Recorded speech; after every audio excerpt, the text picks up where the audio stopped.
Episode number 441 की starting होती है और युआन खुश होती हुई मन में कह रहा होता है अब मॉम को कुछ नहीं होगा। फिर लू याओ से कहता है युआन अगर तुम बहुत ही ज्यादा खुश हो तो अपनी फीलिंग्स को दबाओ मत। अब वो मुंह फेरती हुई कहता है मैं इतना भी ज्यादा बचकाना नहीं हूँ। तभी उसकी नजर बाजू में पड़ती है जहाँ पर फू जिनचन यान से कह रहा होता है आखिरकार यान तुम जल्दी ही ठीक हो जाओगी। और ये देख युआन गुस्से से मन में कहने लगता है वो मॉम का दिल जीतने की कोशिश कर रहा है। फिर वो भी आगे बढ़ती हुई कहता है मॉम तुम जल्दी ही ठीक हो जाओगी। और आके फू जिनचन को धक्का देते हुए उसे गले लगा लेता है। फिर फू जिनचन उससे कहता है बेटा मुझे दूर धकेलने की तुम्हें कोई जरूरत नहीं है। फिर युआन उसे जीभ दिखाता है और वहीं यान हंसने लगती है। और फिर मिंगजाओ कहता है यान तुमको अपनी यादें धीरे धीरे याद आने लगेंगी और उसमें वो यादें भी होंगी जो पिछले 5 साल में तुम भूल चुकी हो। और फिर यान हैरानी सी कहती है मिस्टर मिंगजाओ क्या मैंने वो 5 साल की यादें भी खो दी है। तब वो कहता है हाँ शायद से तुमने उस 5 सालों में से कुछ यादें खो दी है। और फिर युआन हैरानी से कहता है मॉम क्या तुम मुझे भी भूल जाओगी। फू जिनचन उसे उठाते हुए कहता है बिल्कुल नहीं युआन से धीरे धीरे अपनी पूरी पुरानी यादें याद आ जाएंगी और वो किसी को भी नहीं भूलेंगी और अब हम लोगों का जीवन बेहतर होगा। तब वो कहते हाँ। और फिर सीन शिफ्ट होकर वो सभी लोग हमें कार में दिखाए जाते हैं और मॉम कहती है फू जिनचन यान को हॉस्पिटल से छुट्टी मिल चुकी है तो क्या हम एंजॉय करने के लिए कहीं घूमने जा सकते हैं। मैंने अभी तक युआन को कोई गिफ्ट भी नहीं दिया है। फू जिनचन कहता है मॉम हमारे घर में अब गिफ्ट रखने के लिए जगह नहीं है। फिर मॉम कहती है मैंने यान और युआन को गिफ्ट देने के लिए एक घर खरीदा है अपने घर के बाजू वाला। ये सुनते ही यान और फू जिनचन मन में कहने लगते क्या हमारे घर के बाजू वाला घर क्या वो मिंगजाओ का घर नहीं है। फिर यान कहती है रहने दीजिए मॉम इतना भी ये जरूरी नहीं है। फिर मॉम कहती है यान अगर तुम्हें और भी ज्यादा घर की जरूरत होगी तो मैं वहाँ के सभी मेंशन खरीद लूंगी और इसके लिए तुम मुझे मना नहीं कर सकती ये मेरा तुम्हारे प्रति प्यार है। और मन में कहती है मिंगजाओ माफ करना मैंने उन्हें रोकने की बहुत ही ज्यादा कोशिश की। और फिर युआन कहता है मैंने अभी अभी $6 मिलियन कमाए हैं तो चलिए चलकर शॉपिंग करते हैं और मैं आपके लिए कुछ कपड़े खरीदना चाहता हूँ। उसकी ये बात सुन मॉम की आंखों में आंसू आ जाते हैं और कहती है वाओ तुम कितने प्यारे बच्चे हो और यहाँ तक कि मेरे खुद के बेटे ने मेरे लिए कभी कुछ नहीं खरीदा। फिर डैड कहते सही कहा तुमने और यहाँ तक कि युआन ने मुझे हैंडसम कहा। और फिर फू जिनचन हिचकिचाती हुई कहते तो क्या हम अब शॉपिंग मॉल जा रहे हैं। तब मॉम कहती है नहीं नहीं सबसे पहले तुम घर चलो। तब वो कहता है पर क्यों। तब मॉम कहती है खरीदारी करने से पहले हम घर जाकर तैयार होंगे। क्या तुम इतनी सी भी बात नहीं जानते और तुम यान का दिल जीतने में कैसे कामयाब हो गए। और फिर यान कहती है हाँ ये सही रहेगा। वो कहते हैं हाँ ठीक है चलो घर चलकर सबसे पहले तैयार हो जाते हैं। और वो सभी लोग घर पहुंच जाते हैं और शांति से बैठे हुए होते हैं। तभी वहाँ पर मॉम और यान आती हुई कहती है हम लोग तैयार हो गए। उन्हें देख वो दोनों ही तालियां बजाने लगते हैं। और फिर मॉम कहती है तुम दोनों सिर्फ दिखावा कर रहे हो। युआन तुम्हें ये ड्रेस कैसी लगी। युआन कहता है इस ड्रेस में तो आप मेरी मॉम की बहन लग रही हो। ये सुनते ही मॉम उसे किस करती हुई कहती है सच में तुम बहुत ही प्यारे बच्चे हो। वहीं फू जिनचन की नजर यान पे पड़ती है और फिर वो उसके पास जाकर उससे कहता है यान तुमने ये जैकेट क्यों पहनी है। तब यान कहती है ये ड्रेस कुछ ज्यादा ही ओपन है। और फिर फू जिनचन कहता है लेकिन इसमें तुम बहुत ही ज्यादा खूबसूरत लग रही हो। और फिर वो कहती है मैं चेंज करने जा रही हूँ। फिर यान रूम में जाती है और तभी वहाँ फू जिनचन भी आ जाता है और उसे देख वो हैरानी से कहती है तुम यहाँ क्या कर रहे हो।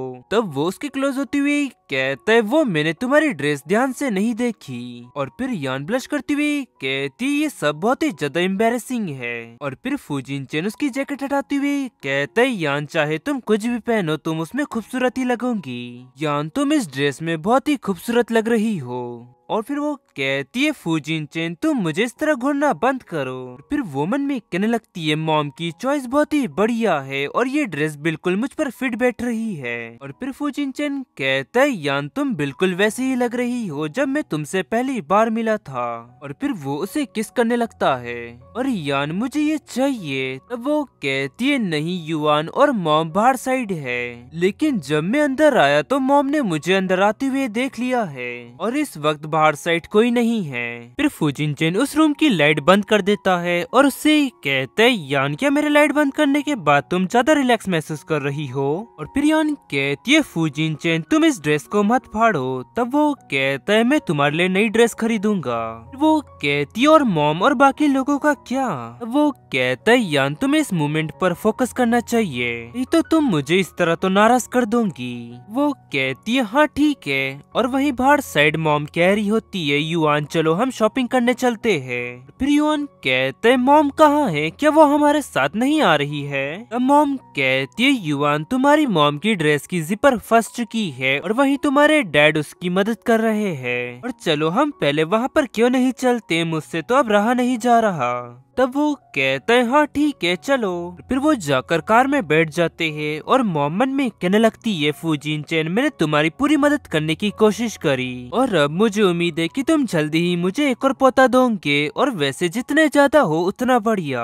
और फिर सीन शिफ्ट होकर वो सभी लोग हमें रेस्टोरेंट में दिखाए जाते हैं और वहाँ पर मॉम के मोबाइल पर फूजिनचेन का मैसेज आता है और उसमें लिखा हुआ होता है मॉम यान काफी ज्यादा थक चुकी है और इसीलिए अब शॉपिंग करने के लिए हम मॉल नहीं आ रहे हैं, आप और युआन और डैड आप सभी लोग एंजॉय करिए। और ये मैसेज पढ़ मॉम कहती है फूजिनचेन और यान यहाँ पर नहीं आ रही है और उन्होंने कहा कि हम लोग एंजॉय करें। और मॉम कह रही होती है यान और फूजिनचेन यहाँ पर नहीं आ रहे हैं और उन्होंने कहा है कि हम एंजॉय करें। ये सुन युआन मन में कहने लगता है मुझे ऐसा क्यों लग रहा है कि मेरे साथ खेल खेला गया।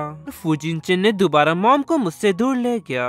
फिर डैड कहते युआन ये लो इस डिश को ट्राई करो। वो कहता है हाँ आपका शुक्रिया। और फिर सीन शिफ्ट उत्तर में एब्रॉड का एयरपोर्ट दिखाया जाता है। यहाँ पर क्यांग युन फोन पर न्यूज पढ़ रही होती है और न्यूज में लिखा हुआ होता है ब्रेकिंग न्यूज फूजिनचेन अपने डैड और बेटे के साथ शॉपिंग करने गए हैं और हम सभी को नया उत्तराधिकारी देखने को मिला। और ये देख वो गुस्से से चिल्लाती हुई कहती है युआन मेरा है। और फिर वो किसी को कॉल लगाती है और चिल्लाती हुई कहती है हेलो क्या ये पब्लिक रिलेशन डिपार्टमेंट है, मैं ये चाहती हूँ इस खबर को हटा दिया जाए चाहे इसके लिए कितने भी कीमत क्यों ना चुकानी पड़े।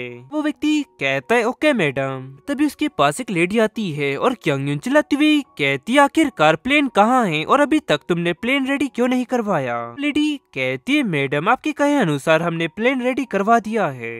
फिर वो कहती है ठीक है तो फिर चलो। वहीं क्यांग युन जुएल को फोन चलाता देख उसे चिल्लाती हुई कहती है मेरे साथ चलो। फिर जुएल कहती है ग्रैंडमा आखिरकार तुम मुझे अपने साथ क्यों ले जाना चाहती हो, माना कि तुम्हें अपने पोते की याद आती है लेकिन मुझे उसकी याद नहीं आती तो फिर मैं क्यों चलूं। फिर क्यांग युन कहता है तुम ये मत सोचना कि मैं ये नहीं जानती कि आखिरकार तुम्हारी प्लानिंग क्या है। जब मैं यहाँ से दूर रहूँ तुम कंपनी संभालना चाहती हो है ना, चाहे कुछ भी क्यों ना हो जाए कंपनी सिर्फ युआन की रहेंगी।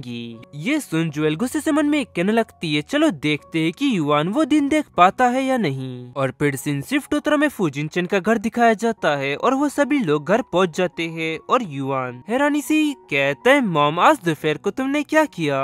उसकी ये बात सुनते ही वो दोनों शांत हो जाते हैं और यान ब्रश करने लगती है। और फिर वो फूजिनचेन के पैर पर पैर मारते हुए मन में कहती है फूजिनचेन तुम कुछ तो कहो। फिर फूजिनचेन उससे कहता है वो क्या है ना कि तुम्हारी मॉम हॉस्पिटल में कुछ भूल गई थी तो हम वहाँ पर वो सामान लेने गए थे। फिर यान भी कहती है हाँ उसने सही कहा।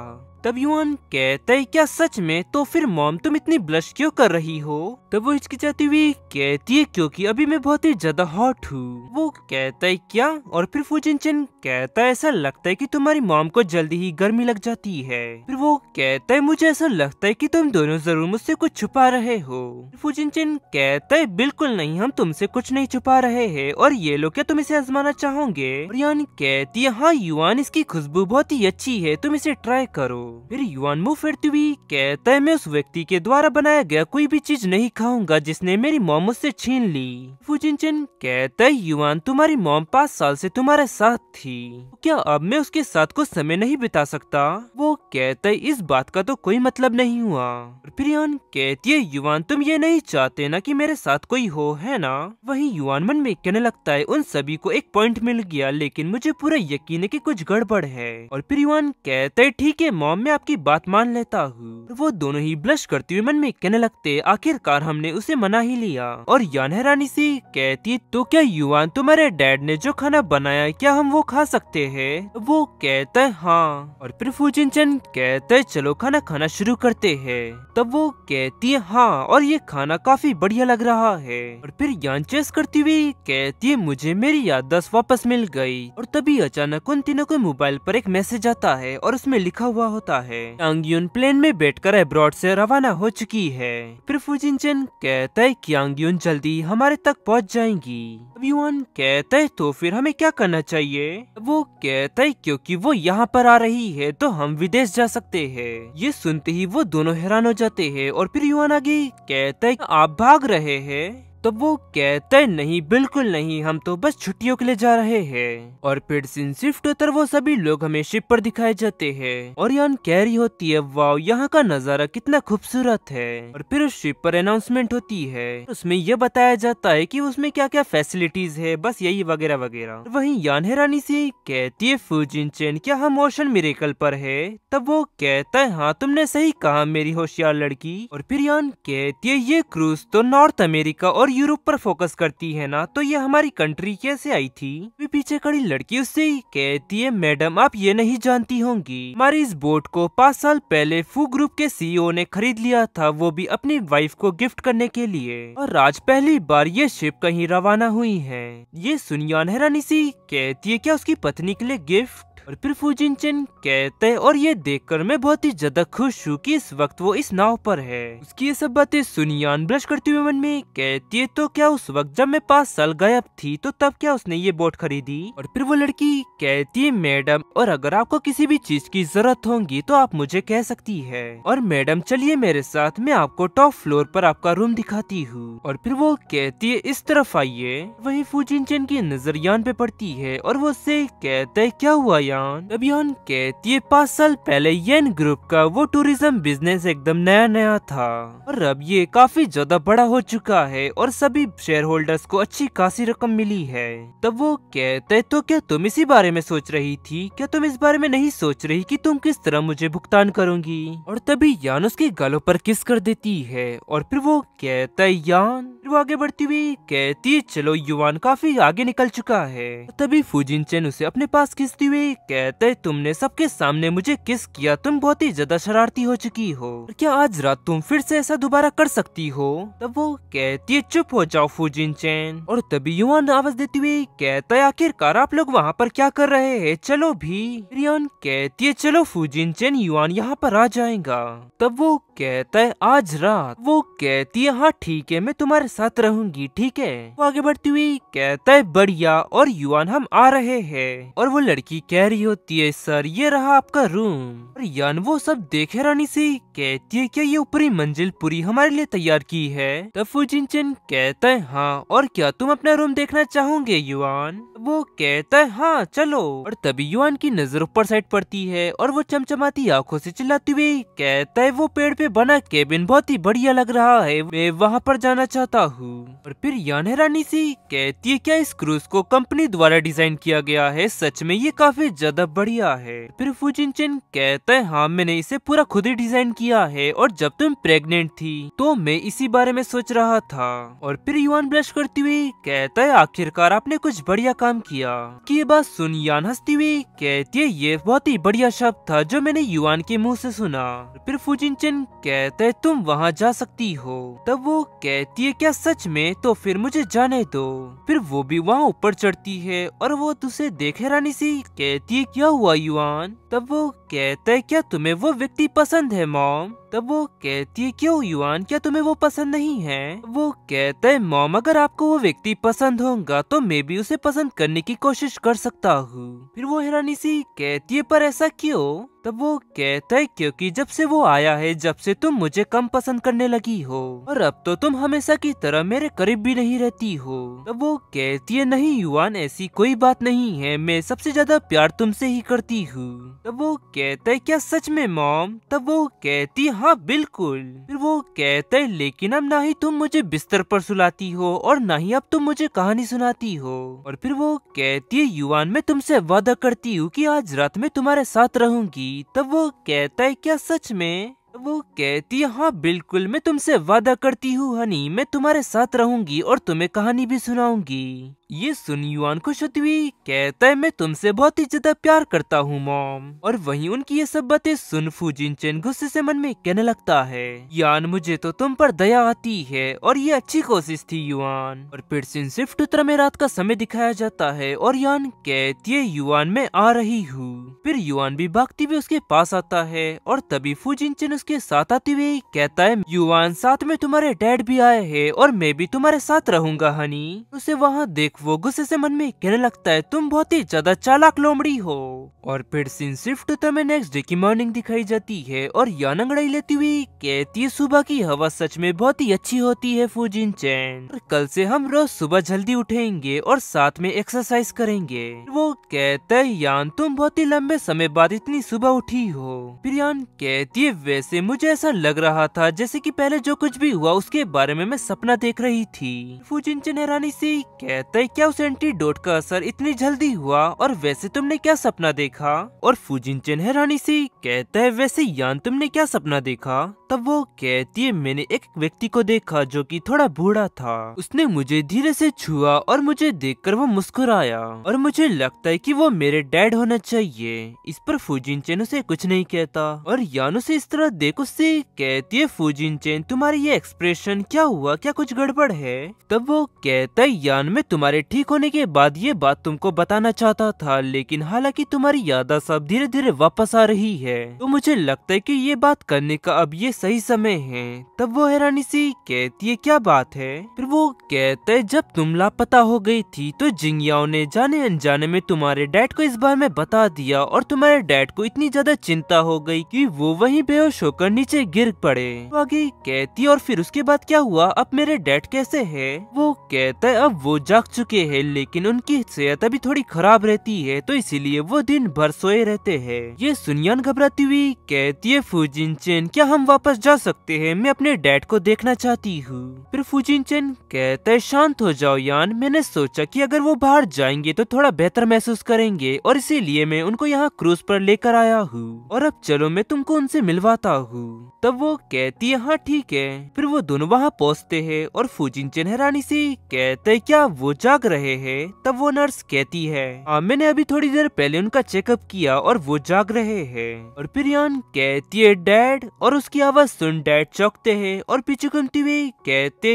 यान ये तुम हो? और यान उनके पास आकर हैरानी से कहती है डैड डैड आपको क्या हुआ, क्या आप मुझे ठीक से नहीं देख पा रहे हैं? फूजिनचेन कहता है हाँ यान वो ठीक से नहीं देख पा रहे हैं। और फिर डैड आगे कहते मेरी बच्ची आखिरकार वापस आ ही गई। और फिर यान कहती है डैड आप चिंता मत करिए, अब मैं वापस आ चुकी हूँ और मैं अब कभी भी आपको अकेला नहीं छोड़ूंगी। ये सुन डैड खुश होती हुई कहते ये तो अच्छी बात है। और वहीं यान रोती हुई मन में कहने लगती है वो जरूर मेरी याद में खूब ज्यादा रोए होंगे और इसीलिए अब वो साफ तरीके से देख नहीं पा रहे हैं। फिर उनसे कहती है डैड अब और आप आंसू मत बहाइए और अब चलो साथ में नाश्ता करते हैं।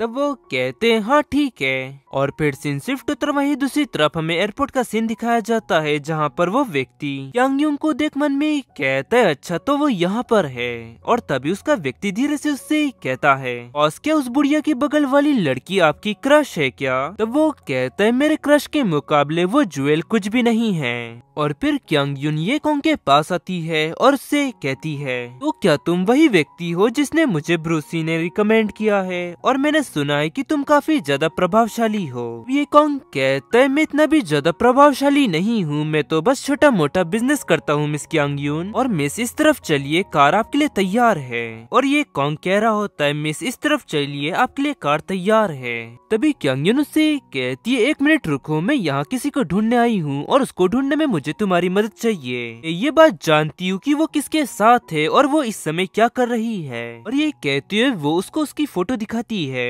वो फोटो देखिए कॉन्ग मन में कहने लगता है मेरी क्रश की फोटो। फिर उसका व्यक्ति कहता है बॉस क्या हुआ, आप इतना ब्लश क्यों कर रहे हैं। अभी वो उसे मुक्का मार देता है और कहता है वैसे क्या मैं पूछ सकता हूँ कि आखिरकार ये है कौन जिसे आप ढूंढ रही है। तब वो कहती है वो मेरी पोती है और वो सॉन्ग ग्रुप की सीईओ भी है। और वहीं ये कॉन्ग ब्लश कर मन में कहने लगता है ये सच में वही है जिसने उस रात को बर्फीले मौसम में मेरी मदद की थी। तुम मेरा इंतजार करना, मैं आ रहा हूँ तुम्हारे पास। और फिर सीन शिफ्ट उत्तर में कुछ समय बाद का समय दिखाया जाता है और ये कॉन्ग क्यांग युन के पास आकर उससे कहता है मैम आपकी पोती हुआ कंट्री में नहीं है। उसकी ये बातें सुन वो चौंकती हुई कहती है क्या वो यहाँ पर नहीं है, ऐसा कैसे हो सकता है। फिर वो आगे कहता है मैम आप जिस दिन यहाँ पर लैंड हुई उसी दिन मिस यान और उनका पूरा परिवार क्रूज से यहाँ से रवाना हो गए। और फिर क्यांग युन कहती है मैं यूरोप से यहाँ तक आई और वो क्रूज से यहाँ से चले गए, अब तो हद ही हो गई। तुम मुझे बताओ कि इस वक्त वो क्रूज कहाँ है, मैं उस क्रूज पर जाना चाहती हूँ। तब ये कॉन्ग कहता है लेकिन मैम वो तो यहाँ से रवाना हो चुके हैं। वो कहती है तुम जितना चाहो मैं तुम्हें उतने पैसे देती हूँ, बस तुम इतना पता लगा लो कि वो इस वक्त कहाँ है। ये कॉन्ग कहते हैं हाँ जरूर मैम, मैं आपको ज्यादा इंतजार नहीं करवाऊंगा। और फिर सीन शिफ्ट उतर वहीं दूसरी तरफ हमें क्रूज का सीन दिखाया जाता है जहाँ पर एक लड़की जिसका नाम ली शिशी है और वो कहती है तुम दोनों यहाँ पर क्या कर रही हो। उनमें से एक लड़की कहती है मैंने उन्हें देखा। तब वो कहती है तुमने किसे देखा। वो लड़की कहती है मैंने मिस्टर फूजिन चेन और उस बीच और उस लड़की को देखा। ये बात सुन ली शिशी का दिल टूट जाता है और वो रोती हुई कहती है क्या, मेरा तो $40 मिलियन का नुकसान हो गया और क्या तुम्हें पूरा यकीन है कि वो वही था। तब वो कहती है हाँ मुझे पूरा यकीन है कि वो वही था। फिर दूसरी लड़की कहती है और मैं ये अच्छी तरह से जानती हूँ कि मिस्टर फूजिन चेन कैसे दिखते हैं, ठीक है। और फिर ली शिशी गुस्से से चिल्लाती हुई कहती है मैं अभी जाकर उससे बात करती हूँ और उसे मुझे $40 मिलियन मुझे वापस करने होंगे। वो लड़की उसे रोकती हुई कहती है 1 मिनट रुको, क्या होगा कि वो सिर्फ अपना काम निकाल रहा हो। तब वो गुस्से से चिल्लाती हुई कहती है क्या वो काम निकाल रहा है, क्या तुम सीरियस हो, ये सिर्फ कोई एक रात की बात नहीं है। मन में कहती है उसने मुझे पुलिस स्टेशन भेज दिया था और मैं उस पर विश्वास नहीं कर सकती। वो लड़की कहती है मैं ये नहीं कह रही कि ऐसा ही है लेकिन ऐसा हो सकता है। और फिर ली शिशी कहती है तो फिर इस केस में तो एक ये अच्छा कारण है। फिर वो दोनों से पकड़कर वहाँ से ले जाने लगते हैं और एक लड़की कहती है नहीं क्या तुम दोबारा पुलिस स्टेशन जाना चाहती हो, चलो यहाँ से। वो चिल्लाती हुई कहती है तुम लोग जाने दो मुझे। और वहीं युआन ईयरबड्स निकालती हुई कहते हैं ये आवाज तो बहुत ही ज्यादा जानी पहचानी सी है, कहीं ये कोई मेरा भ्रम तो नहीं। और वहीं दूसरी तरफ यान पूल में होती है और फिर फूजिन चेन उसके पास आती हुई कहता है यान आखिरकार तुम्हारे दिमाग में क्या चल रहा है, मैं काफी देर से देख रहा हूँ तुम पानी की तरफ देख रही हो। तब यान कहती है फूजिन चेन मेरे गायब हो जाने के बाद यान ग्रुप की हालत कैसी रही। तब वो कहते है जियाओ जियाओ और जिंगयाओ ने मिलकर उसे ग्रो किया। तब यान हैरानी से कहती है जियाओ जियाओ वो कौन है, क्या वो ये बात जानती है कि मैं वापस आ गई हूँ। और फिर वो कहता है नहीं अभी तक तो उसे इस बारे में कुछ भी नहीं पता है और जब यान तुम पूरी तरह से ठीक हो जाओगी तुम ही उसे बता देना। और फिर यान कहती है तुम्हारा शुक्रिया फूजिन चेन। वो कहते है अरे कोई बात नहीं। और आगे कहती है और इतना ही नहीं तुम्हारी मदद के बिना यान ग्रुप संभल नहीं पाता। फिर फूजिन चेन कहता है तो क्या तुम इस सब के बदले मुझे रिवॉर्ड देना चाहूंगी। तब वो उससे कहती है रुक जाओ फूजिन चेन अभी भी दिन का समय है। तब वो कहता है तो यान क्या हुआ, हमने पहले भी दिन में ये सब किया है, हमें यहाँ पर कोई नहीं देखेगा। और फिर फूजिन चेन उसे किस करने लगता है और उसे ऐसा करता देख यान ब्लश करने लगती है। और फिर वो उसका हाथ पकड़ती हुई कहता है यान अपनी आवाज निकालो और मुझे ये सब बहुत पसंद है। तब वो कहती है फूजिन चेन तुम मुझे परेशान करना बंद करो, हम थोड़ी देर में खाना खाने जाने वाले हैं। वो कहता है लेकिन यान मैं ये सब अभी चाहता हूँ। यान कहती है नहीं फूजिन चेन अभी नहीं, शायद आज रात को। तब वो हैरानी सी कहता है यान पिछली कुछ रातों से तुम युआन के साथ रुकी हो। उसकी ये बात सुन वो मन में कहने लगती है हाँ वो सही कह रहा है, मैं पिछले कुछ दिनों से डैड और युआन के साथ बिता रही हूँ, मैंने इन दिनों से बिल्कुल अनदेखा ही कर दिया। और फिर फुजिनचेन कहता है यान मैं तुमसे वादा करता हूँ कि सब में मैं ज्यादा समय नहीं लगाऊंगा। तब वो कहती है हाँ ठीक है। और फिर फुजिनचेन यान को उठाकर रूम में ले जाता है और उससे कहता है यान तुम अपना समय ले लो। और वहीं यान उसे इस तरह देख ब्लश करते हुए मन में कहने लगती है मैं उसकी ये बॉडी पहली बार देख रही हूँ, लेकिन ऐसा नहीं लगता कि ये पहली बार है। और फिर वो दोनों शुरू हो जाते हैं और फिर सीन शिफ्ट होता है। में कुछ समय बाद का समय दिखाया जाता है जहाँ युआन गुस्से में कह रहा होता है मॉम कहाँ है। तब वो कहता है तुम्हारी मॉम सोने चली गई। फिर वो अपना ऑर्डर देता है और युआन से कहता है युआन तुम क्या ऑर्डर करना चाहते हो। तब वो कहता है मैं कबाब चाहता हूँ। फिर फुजिनचेन कहता है प्लीज उसके लिए एवोकाडो का सलाद तैयार कीजिए। तब वो हैरानी से कहता है मैंने कहा कि मुझे कबाब चाहिए, क्या आपने ठीक से सुना नहीं क्या। तब वो उससे कहता है युआन तुम्हें ज्यादा सब्जी खानी चाहिए, नहीं तो तुम्हारी हाइट रुक जाएगी और उस कंडीशन में तुम्हारा मुझसे कोई मुकाबला नहीं रहेगा। तब वो गुस्से में कहता है हाँ ठीक है। और फिर वेट्रेस वहाँ पर खाना लेकर आ जाती है और कहती है मास्टर फुजिनचेन ये रहा आपका ऑर्डर। और वो देख युआन कहता है वाओ आपने इतना सारा ऑर्डर किया। और फिर वो वेट्रेस युआन को एक डॉक्यूमेंट दिखाती है और युआन हैरानी से कहता है ये क्या है। तब वो कहती है हमारे यहाँ पर एक ऑफर चल रहा है, अगर आप 20 डिशेस खत्म कर देते हैं तो आपको एक इसके बदले गिफ्ट मिलेगा। फिर फुजिनचेन कहता है क्या गिफ्ट। तब युआन कहता है नहीं मुझे इसकी कोई जरूरत नहीं है। और फिर आगे वो वेट्रेस कहती है अगर आप 20 डिश खत्म कर देते हैं तो आपको एक गोल्डन क्रूज का मॉडल मिलेगा, और वहीं आप 50 डिश खत्म कर देते हैं सिया स्काई का आपको डिजाइनर स्वान मिलेगा। ये सुन युआन हैरानी सी कहता है क्या सिया स्काई। और वो वेट्रेस कह रही होती है हाँ ये सिया स्काई एक बहुत ही अच्छा गिफ्ट है, वो भी वुमेन्स के लिए। उसकी ये बातें सुन युआन हैरानी से मन में कहने लगता है मॉम सुसान की डिजाइनर है, उनका वर्क यहाँ पर। और वहीं फुजिनचेन युआन को देख मन में कहने लगता है ऐसा लगता है कि युआन को इस ज्वेलरी में इंटरेस्ट है। और फिर वो उससे कहता है युआन तुम्हें दोनों चीज में से क्या पसंद आया। तब वो कहता है मुझे वो चाहिए। तब फुजिनचेन कहता है ये खाना खा लेने के बाद तुम्हें वो मिल सकता है। और फिर वो मन में कहने लगता है एक गोल्डन क्रूज मॉडल एक बच्चा यही चुन सकता है। फिर युआन खाना खाती हुई कहता है ठीक है मैं ट्राई करूंगा। और वहीं दूसरे टेबल पर ली शिशी गुस्से से उसे देख चिल्लाती हुई कहती है फुजिनचेन मुझे इस तरह देखकर कभी नहीं मुस्कुराया, और उसे उस बच्चे के साथ तो देखो, आखिरकार उसे उस बच्चे की इतनी परवाह क्यों है। फिर उसकी फ्रेंड कहती है ली शिशी आखिरकार हम दूसरे रेस्टोरेंट में क्यों नहीं जाते। और फिर ली शिशी कहती है जाओ जाकर मुझे वो फॉर्म ला कर दो। तुम दोनों चुप हो जाओ और तुमने इस पर ध्यान क्यों नहीं दिया।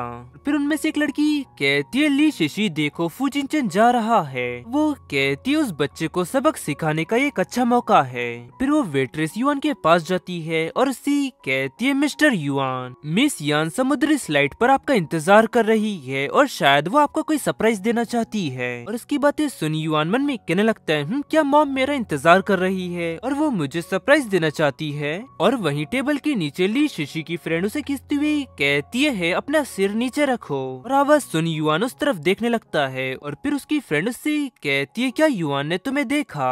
तब वो कहती है नहीं मुझे नहीं लगता कि उसने मुझे देखा। और वहीं युआन की नजर उस पे पड़ जाती है और कहता है अच्छा तो ये ली शिशी है। फिर युआन आगे बढ़ती हुई कहता है क्या यहाँ पर सिया स्लाइड पार्क है। तब वो कहती है हाँ। और फिर युआन कहते तो क्या आप प्लीज मुझे वहाँ ले चल सकती है। तब वो कहती है हाँ जरूर। और फिर वो दोनों वहाँ से जाने लगते हैं और जाते हुए युआन उसके टेबल का क्लॉथ खींच लेता है जिससे पूरी वाइन उसके ऊपर गिर जाती है। और ली शिशी चिल्लाती हुई कहती आखिरकार मेरे साथ ऐसा किसने किया।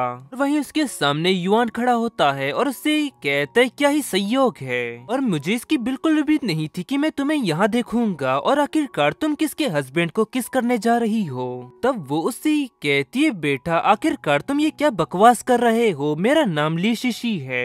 युआन कहता है हाँ मैं तुम्हारा नाम जानता हूँ, तुम वही हो जिसने मुझे पिछली बार $6 मिलियन दिए थे। क्या तुम फिर से यहाँ पर मुझे पैसे देने आई हो। की बातें सुन वो गुस्से में कहती है तुम। और पिछली बार तो तुम्हारी किस्मत अच्छी थी, लेकिन इस बार तुम्हारी किस्मत अच्छी नहीं रहेगी। और फिर युआन कहता है क्या तुम मेरे साथ एक और राउंड खेलना चाहोगी? और वहीं ली शिशी उसकी बातें सुन मन में कहने लगती है आखिरकार मुझे ऐसा क्यों लग रहा है कि वो जाल बिछा रहा है। और वहीं युआन की बातें सुन ली शिशी मन में कहने लगती है मुझे ऐसा क्यों लग रहा है कि वो कोई जाल बिछा रहा है। और फिर युआन उससे कहता है मैं ये बात अच्छी तरह से जानता हूँ कि तुम में बिल्कुल भी हिम्मत नहीं है। फिर ली शिशी उससे कहती है क्या कहा तुमने, और इस बार तुम दाव पर क्या लगाना चाहते हो? और फिर युआन स्माइल कर मन में कहने लगता है मैं उसे चुनौती देने में कामयाब रहा। और वहीं वो मन में कहने लगती है 1 मिनट रुको, मुझे इतना अजीब क्यों लग रहा है। और फिर सीन शिफ्ट उत्तर में कुछ समय बाद का समय दिखाया जाता है और फूजिनचेन वहाँ पर वापस आ जाता है और उसे देखे रानी से मन में कहते हैं ली शिशी और युआन आखिरकार वो लोग क्या कर रहे हैं। और फिर युआन कहता है चलो इन सभी डिश को एक एक करके ट्राई करते हैं और पता करते कि इसके अंदर कौन कौन से मसाले डाले गए हैं, और जो सबसे ज्यादा पता लगा पाया वो जीत जाएगा, और जो इसमें हार जाएगा उसको जीतने वाले को $150,000 देने होंगे। फिर वो कहती है क्या $150K? ठीक है आ जाओ। और फिर युआन कहता है नहीं नहीं, एक डिश के बारे में पता लगाने के $150K। सुन ली शिशी कांपती हुई मन में कहने लगती है यहाँ पर टोटल 50 डिश है, और अगर मैं हार जाती हूँ तो मुझे उसे $7.5 मिलियन देने होंगे। नहीं ऐसा नहीं होने वाला, मैं ही जीतूंगी। फिर उससे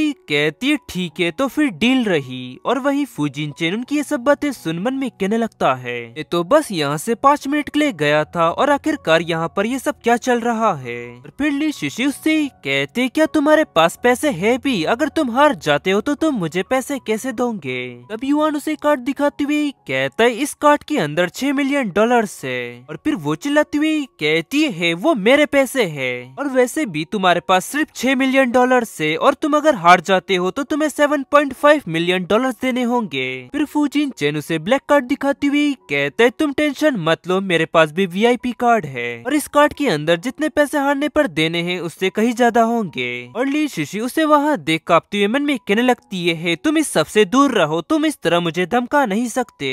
फिर युआन कहता है तो क्या अब ये काफी है? और फिर वो अपनी दोस्तों से बात करती हुई कहती है तुम थोड़ा इंतजार करो। और फिर वो युआन से कहती है अभी मेरे पास सिर्फ $1.5 मिलियन है, और अगर मैं हार जाती हूँ तो मैं तुम्हें तुरंत पैसे दे दूंगी, और अगर मैं गलती से हार जाती हूँ तो मैं वो रेस्टोरेंट तुम्हारे नाम कर दूंगी। अब युआन कहता है लेकिन उस रेस्टोरेंट की कीमत $6 मिलियन नहीं है। और फिर ली शिशी चिल्लाती हुई कहती है मुझे इस बात की कोई परवाह नहीं है, लेकिन मैं उसे $6 मिलियन में ही बेचूंगी। अब युआन कहता है हाँ ठीक है, मैं इसे एक्सेप्ट कर लेता हूँ। और फिर सीन शिफ्ट उत्तर में 1 घंटे बाद का समय दिखाया जाता है जहाँ ली शिशी उल्टी कर रही होती है और उसकी दोस्त कहती है क्या तुम ठीक हो? और उसकी दोस्त से कह रही होती है ली शिशी क्या तुम ठीक हो? तब वो उससे कहती है मैंने अपनी पूरी जिंदगी में एक साथ इतना खाना कभी नहीं खाया है। फिर उसकी फ्रेंड कहती है तुम्हें एक साथ इतना खाना नहीं खाना चाहिए, नहीं तो तुम्हारा पेट फट पड़ेगा और तुम पहले ही 20 डिश खा चुकी हो। फिर ली शिशी कहती है अगर मैं डिश की एक बाइट खाकर उसके मसाले पता लगा पाती तो मुझे इतना सारा खाना नहीं खाना पड़ता, और मैंने जितना सोचा था ये उससे कहीं ज्यादा मुश्किल है। उसकी फ्रेंड कहती है हाँ लेकिन उसे देखो वो कितना ज्यादा कॉन्फिडेंट लग रहा है। और वहीं फूजिनचेन युआन से हैरानी से कहता है मुझे इसकी बिल्कुल उम्मीद नहीं थी कि तुम इसका पता लगा पाओगे, और क्या तुमने सबसे पहले खाना कैसे पकाया जाता है वो सीखा था क्या? युआन कहता है हाँ मैंने पहले कई सारे इवेंट्स में भाग लिया है और ये मेरे लिए बाएं हाथ का खेल है। और फिर ली शिशी उससे कहती अब मैं और नहीं खा सकती, मैं हार मानती हूँ। और फिर युआन कहता है तुमने सिर्फ 10 डिश का पता लगाया है। वही वो घबराती हुई मन में कहने लगती है ऐसा कैसे पॉसिबल है? फिर युआन कहता है अगर तुम उल्टी करती हो तो तुम ये राउंड हार जाओगी। और वही उसकी फ्रेंड उसका मुंह बंद करती हुई उससे कहती है तुम उल्टी मत करना, और अगर तुम उल्टी करती हो तो हमें $150K का नुकसान हो जाएगा। और फिर युआन कहता है तुमने अभी तक 13 डिश के मसाले पता लगा लिए हैं, लेकिन अभी भी 37 डिश के पता लगाना बाकी है। तब वो चिल्लाती हुई कहती है क्या $5 मिलियन?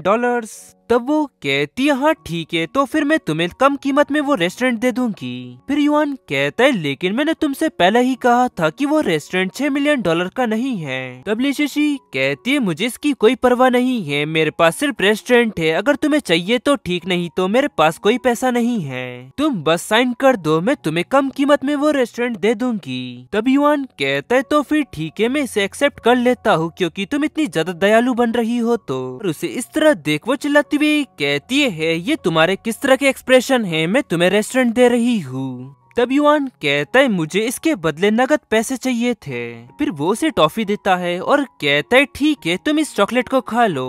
तब वो कहती है ये क्या है? वो कहता है ये अपच की गोली है। फिर ली शिशी ब्लश करने लगती है और मन में कहती है मुझे उससे इसकी बिल्कुल भी उम्मीद नहीं थी और वो सच में कितना ज्यादा विचारशील है। और फिर सीन शिफ्ट होकर वहीं दूसरी तरफ यान उठती हुई कहती है तुम लोग वापस आ गए। फिर युआन कहता है मॉम तुम जाग गई, आओ आकर ये खाना खा लो। फिर फुजिनचेन कहता है यान क्या तुम भूखी हो? और वहीं यान ब्लश कर मन में कहने लगती है उन दोनों को साथ में देखकर अब ऐसा लग रहा है कि जैसे कि उन दोनों की अब अच्छी बन रही है। और फिर युआन कहता है मॉम इसे देखिए ये आपके लिए। अब यान कहती है ये गोल्डन शिप, तुम्हारा शुक्रिया युआन। और युआन कह रहा होता है मॉम ये लीजिए ये आपके लिए। और यान उसे देख कहती है गोल्डन शिप का मॉडल, तुम्हारा शुक्रिया युआन। फिर युआन कहता है मॉम और ये भी आपके लिए। और फिर वो कहती है क्या ये सी एंड स्काई नेकलेस है? और फिर वो मन में कहने लगती है एक मिस्टीरियस पर्सन ने एक नीलामी में इसे काफी ऊंची दाम पर खरीद लिया था और उसका वो नेकलेस यहाँ पर। और मैंने इस नेकलेस को तब बनाया था जब मैं इस इंडस्ट्री में नई नई आई थी और तब मुझे नेकलेस बनाने का इतना एक्सपीरियंस नहीं था, लेकिन ये नेकलेस मेरी यादों से भरा हुआ है। और फिर वो उससे कहती है युआन तुम्हें ये नेकलेस कैसे मिला?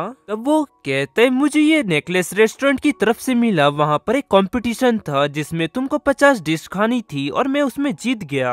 उसकी बात सुन वो थोड़ा सा हैरान होती है और फुजिनचेन की ओर देख मन में कहने लगती है ऐसा कैसे हो सकता है, एक रेस्टोरेंट इतने महंगे नेकलेस को कैसे गिफ्ट कर सकता है? और इस नेकलेस की कीमत $500,000 है। मेरे को लगता है कि जरूर इसके पीछे फुजिनचेन का हाथ है। और फिर फुजिनचेन कहता है यान अब तुम्हें खाना खा लेना चाहिए और तुम्हारे खाना खा लेने के बाद मैं तुम्हें वाटर पार्क ले चलूंगा। और वहीं यान मन में कहने लगती है मुझे लगता है कि फुजिनचेन को इस बारे में नहीं पता है कि इस नेकलेस को मैंने ही क्रिएट किया है। और फिर युआन कहते है क्या वाटर पार्क, मैं भी वहाँ पर जाना चाहता हूँ। और वहीं यान मन में कहने लगती है क्या ही संयोग है, मुझे इसकी उम्मीद नहीं थी कि जो मैंने सबसे पहले नेकलेस क्रिएट किया था वही वो मुझे देगा। ऐसा लगता है कि किस्मत ने भी हमें एक साथ मिलाया है। तब यान कहती है हाँ ठीक है। और फिर सीन शिफ्ट होकर वो सभी लोग वहाँ पर पहुँच जाते हैं और यान उनसे कहती है पुल में तुम दोनों अपना ख्याल रखना। तब फुजिनचेन कहता है यान तुम चिंता मत करो, मैं युआन को तैरना सिखा रहा हूँ। उसकी बात सुन युआन मन में कहने लगता है मुझे तैरना आता है ठीक है। और फिर फुजिनचेन उससे कहता है युआन चलो अपने पैरों को थपथपाओ। वहीं युआन मन में कहने लगता है छोड़ो भी, वो मुझे गंभीर रूप से तैरना सिखा रहा है तो मैं भी तैरने सीखने का नाटक करता हूँ। और फिर फुजिनचेन कहता है युआन सांस लेते वक्त अपना सिर ऊपर रखो। और फिर कुछ समय बाद फुजिनचेन कहता है युआन हम 30 मिनट से तैरना सीख रहे हैं, चलो अब एक छोटा सा ब्रेक ले लेते हैं। तब वो कहता है हाँ ठीक है। और मन में कहने लगता है सच में ये दिखावा करना बहुत ही ज्यादा मुश्किल है कि मुझे तैरना नहीं आता। और फिर वो उससे कहता है भले ही युआन तुम्हें तैरना नहीं आता लेकिन फिर भी तुम एक अच्छे लड़के हो। तब वो ब्लश करते हुए कहते हैं क्या तुम मुझसे बात कर रहे हो? और यान उन दोनों के लिए ड्रिंक्स लेकर आती है और कहती है युआन क्या तुमने तैरना सीखा? तब वो कहता है हाँ। और मन में कहता है मॉम ये बात अच्छी तरह से जानती है कि स्विमिंग कंपटीशन में मुझे एक बार फर्स्ट प्राइज मिला था। और फिर फुजिनचेन कहता है युआन लाओ मैं तुम्हें पोज देता हूँ, नहीं तो तुम्हें ठंड लग जाएगी। और वहीं युआन ली शिशी को देख मन में कहने लगता है फिर से वो यहाँ पर। फिर आगे कहता है मॉम देखिए वो लड़की यहाँ पर आपके व्यक्ति के लिए आई है। कि बस सुन यान हंसने लगती है और वहीं फुजिनचेन गुस्से से कहता है युआन मैंने तुम्हें तैरना सिखाया और तुम मेरी ही पीठ पर वार कर रहे हो। और फिर ली शिशी कहती है ये दुनिया कितनी छोटी है, देखो हम फिर से मिल गए। और वो दोनों लड़कियां मन में कहने लगती है उसकी ये एक्टिंग कितनी बेकार है। और फिर फूजिनचन उससे कहता है मिस ली शिशी, मैं तुम्हें पहले ही बता चुका हूँ कि मैं शादीशुदा हूँ और तुम्हें मना करने के लिए मैं माफी चाहता हूँ। तब वो कहती है मुझे अपनी बात पूरी करने दीजिए, मैं यहाँ पर आपके लिए नहीं आई हूँ मिस्टर फूजिनचन। ये बात सुन वो गुस्से से मन में कहने लगता है क्या वो मेरे लिए यहाँ पर नहीं आई, तो क्या ऐसा हो सकता है कि वो यहाँ यान के लिए आई हो। और वहीं ली शिशी युआन से कहने लगती है बच्चे क्या तुम्हें तैरना नहीं आता, मैंने देखा कि तुम स्विमिंग पूल में तैरना सीख रहे थे, अगर तुम चाहो तो मैं तुम्हें तैरना सिखा सकती हूँ। उसकी बात सुन फूजिनचन कहता है क्या, और मन में कहने लगता है वो हर वक्त युआन के पीछे क्यों पड़ी रहती है। और फिर वो आगे उससे कहती है चलो मैं तुम्हें सिखाती हूँ और इसके लिए तुम्हें मुझे कोई पैसे देने की जरूरत नहीं है। अब वो हैरानी से कहते है क्या तुम्हें इसके बदले पैसे नहीं चाहिए। तब वो कहती है हाँ मैं इतनी भी ज्यादा पैसों की लालची नहीं हूँ जितना तुम समझते हो, मैं अमीर हूँ ठीक है, और जब तुम अच्छी तरह से तैरना सीख जाओगे तब मैं तुमसे शर्त लगाऊंगी, क्या ये ठीक रहेगा। तब वो हैरानी से कहते क्या शर्त। तब वो कहती हाँ अभी तुम एक नौसिखिया हो और मैं तुम्हारा फायदा नहीं उठाना चाहती, इसीलिए सबसे पहले मैं तुम्हें तैरना सिखाऊंगी और मैं तुम्हें इस बार में बताऊंगी कि किस तरह पानी में सांस रोक कर रखना है। और फिर वो स्माइल कर मन में कहने लगती है मेरा और उसका कोई मुकाबला नहीं है, मैं ही जीतूंगी। तब वो हैरानी से कहता है क्या पानी के अंदर सांस रोक कर रखना। तब वो कहती है हाँ जो पानी के अंदर ज्यादा देर तक सांस रोक कर रख पाएगा वो जीत जाएगा, यही मेरी शर्त है, तो क्या तुम ये करोगे। और फिर तभी वो दोनों लड़कियां उसे वहाँ से दूर ले जाती है और उनमें से एक उससे कहती है शांत हो जाओ ली शिशी, और हम पहले ही उससे 2 शर्त हार चुके हैं जिससे हमको $80 मिलियन का नुकसान हुआ है। फिर वो चिल्लाती हुई कहती है वो 80 मिलियन नहीं बल्कि 77 मिलियन है और मैं पहले ही उसे रेस्टोरेंट दे चुकी हूँ और मुझे अभी तक सिर्फ $40 मिलियन का नुकसान हुआ है। और ली शिशी चिल्लाती हुई कह रही होती है मुझे अभी तक सिर्फ 40 मिलियन युआन का नुकसान हुआ है, और वैसे भी तुम लोगों ने अभी देखा कि उसने पानी में किस तरह की हरकत की और इसीलिए पानी में वो मुझसे ज्यादा समय तक सांस रोक कर नहीं रख पाएगा। वो लड़की कहती है हाँ लेकिन, और तभी वो उससे कहती है तुम लोग यहीं रुको और देखो मैं कैसे जीत के आती हूँ। और वहीं फूजिनचन युआन से कह रहा होता है युआन ये शर्त तुम्हारे लिए काफी ज्यादा खतरनाक है, तुम इसके लिए सहमत मत हो। और फिर ली शिशी उससे कहती है ठीक है अगर तुम्हें ऐसा लगता है कि तुम ये नहीं कर पाओगे तो तुम इसे छोड़ सकते हो। और फिर युआन कहता है अगर मैं जीत जाता हूँ तो तुम मुझे क्या दोगी। तब वो कहती है ठीक है अगर तुम जीत जाते हो इस बोट पर जितना भी तुम्हारा खर्च होगा उसका बिल मैं भरूंगी। और फिर वो हंसते हुए मन में कहने लगती है जीतूंगी तो मैं ही। युआन कहता है जितना भी खर्च होगा वो सभी ना, इसमें मेरी खरीदारी भी शामिल है क्यों। तब वो कहती है हाँ बिल्कुल सारा। युआन कहता है हाँ ठीक है तो फिर चलो ये करते हैं। और वहीं यान फूजिनचन से कहती है तुम डरो मत, उस पर बस भरोसा रखो। और उसकी ये बातें सुन फूजिनचन मन में कहने लगता है यान ने मुझे उस पर भरोसा करने के लिए कहा तो क्या इसका मतलब ये है कि उसको तैरना नहीं आता, ये नाटक कर रहा था वो। और फिर सीन शिफ्ट होते में आधे घंटे बाद का समय दिखाया जाता है जहाँ पर ली शिशी की हालत खराब हो जाती है और उसकी दोस्त कहती है ली शिशी क्या तुम ठीक हो। और फिर युआन कहता है जागो। और फिर ली शिशी उससे कहती है तुम मुझसे सच बोलो तुम्हें तैरना आता था क्यों, है ना। अब युआन कहता है डैड ने जब मुझे सिखाया तो मैं इसे समझ गया। तब वो कहती है ऐसा कैसे हो सकता है। तब वो कहता है मैं सच कह रहा हूँ। और फिर ली शिशी कहती है ठीक है आज का नाव पर तुम्हारा जो कुछ भी खर्च हुआ होगा मैं उसका भुगतान करूंगी। और फिर युआन हैरानी से कहते हैं क्या तुमने ऐसा नहीं कहा था कि हमारा नाव से उतरने तक तुम हमारे सारे खर्चे उठाओगी। वो गुस्से से कहती है तुम अब अपनी लाइन क्रॉस कर रहे हो। युआन कहता है मैं तो बस मजाक कर रहा था, तुमको बस आज के सारे खर्चे उठाने हैं जो भी हमने आज वाटर पार्क में खर्च किए। और फिर ली शिशी कहती है दरअसल मैं तुमको तो मिस्टर फूजिनचन से भी बेहतर मानती हूँ। वो कहता है हाँ वो तो है, और मन में कहता है निश्चित रूप से मैं डैड से बेहतर हूँ। और फिर ली शिशी फुसफुसाती हुई कहती है कितनी ज्यादा शर्म की बात है। और वहीं फूजिनचन उसकी बातें सुन चौंक जाता है। और फिर युआन हैरानी से कहता है क्या कहा तुमने। वो वहाँ से जाती हुई कहती है कुछ भी नहीं, बस तुम जो करना है तुम वो करो, सारा बिल मैं भरूंगी। और फिर युआन कहता है सच में वुमन्स कितनी ज्यादा अजीब होती है, लेकिन मॉम आप उनमें से बिल्कुल नहीं है। और वहीं फूजिनचन मन में कहने लगता है अब मुझे पता चला मुझे अपने बेटे को ली शिशी से दूर रखना होगा, वो बहुत ही ज्यादा बदमाश है। और युआन हैरानी से कहते हैं हेलीकॉप्टर, और वहाँ खड़े लोगों से देख हैरानी से कहने लगते हैं क्या हेलीकॉप्टर से यहाँ कोई उतर रहा है, और आखिरकार उसमें कौन है। और फिर यान कहती है शायद से उसके अंदर क्यांग युन है। तब फुजिनचेन कहता है हाँ मुझे भी ऐसा ही लगता है, वो बूढ़ी चुड़ैल बहुत ही ज्यादा परेशान करती है। फिर यान आगे बढ़ती हुई कहती है चलो मैं तुम्हें अपनी ग्रैंड माँ से मिलवाती हूँ। वहीं ये कॉन्ग हेलीकॉप्टर से नीचे उतरता है और वहाँ खड़ी लड़कियां उसे देख कहने लगती है उस बंदे को देखो वो कितना ज्यादा हॉट है। और वहीं ये कॉन्ग यान को देख मन में कहने लगता है वो रही जिसका मुझे इंतजार था। और वहीं यान मन में कहने लगती है वो मुझे इस तरह क्यों देख रहा है। और फिर वो फुजिनचेन से कहती है मैंने उस लड़के को क्यांग युन के साथ पहले कभी नहीं देखा। और फिर फुजिनचेन कहता है उसकी आंखें मेरी नसों पर हावी हो रही है। और फिर क्यांग युन भी नीचे उतरती है और कहती है यान इधर आओ। फिर यान कहती है गुड डे मिस क्यांग युन। और ये सुन वो चौंकती हुई कहती है क्या कहा तुमने। वो कहती है मिस क्यांग युन मैंने सही कहा ना। और उसे इस तरह देख वो गुस्से से मन में कहने लगती है उसका रवैया कुछ ठीक नहीं है, क्या ऐसा हो सकता है कि उसकी याददाश्त वापस आ गई हो। और फिर सीन शिफ्ट तरफ वो लोग हमें गेस्ट रूम में दिखाए जाते हैं और क्यांग युन चिल्लाती हुई कहती है जुएल आखिरकार तुमने मुझे वहाँ पर क्यों रोका, मैं जाकर उसको सबक सिखाऊंगी, उसकी हिम्मत कैसी हुई मुझे इस तरह बुलाने की। जुएल कहती है मैडम हम यूरोप में नहीं है, ये फुजिनचेन की शिप है, और अगर आप वहाँ पर उससे झगड़ा करती तो वो तुरंत ही तुम्हें घर भेज देता और ये बहुत ही ज्यादा एम्बैरेसिंग होता।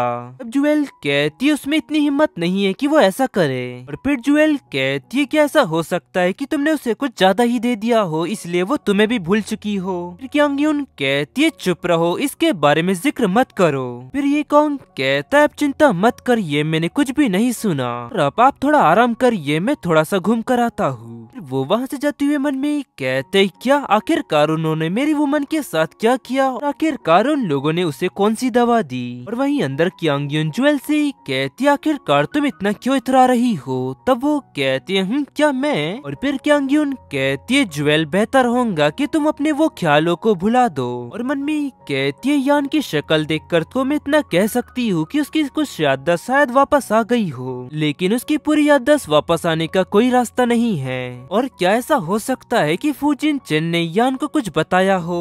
और फिर क्यांग युन जुएल से कहती तुम उसको कॉल करो और उससे कहो कि मैं उससे मिलना चाहती हूँ। जुएल कहती अगर वो आपसे मिलना चाहती तो वो यहाँ पर आ जाती और उसे यहाँ बुलाने का कोई मतलब नहीं है। फिर क्यांग युन कहती है जब तक वो सॉन्ग ग्रुप की जनरल मैनेजर है उसे वही करना होगा जो मैं कहती हूँ, उसे बुलाओ। और उसकी बातें सुन जुएल मन में कहने लगती है क्या उसका और कोई प्लान है, सच में वो बहुत ही ज्यादा शातिर है। और जुएल मन में कह रही होती है क्या उसका और कोई प्लान है, और सच में वो बहुत ही ज्यादा शातिर है। वहीं क्यांग युन मन में कहने लगती है मैंने वहाँ पर सिर्फ युआन को नहीं देखा तो क्या ऐसा हो सकता है कि उसने उसको और कहीं भेज दिया हो। और कुछ भी क्यों ना हो जाए इस बार मैं युआन को अपने साथ ले जाकर रहूंगी, भले ही इसके लिए मुझे कोई भी कीमत क्यों ना चुकानी पड़े।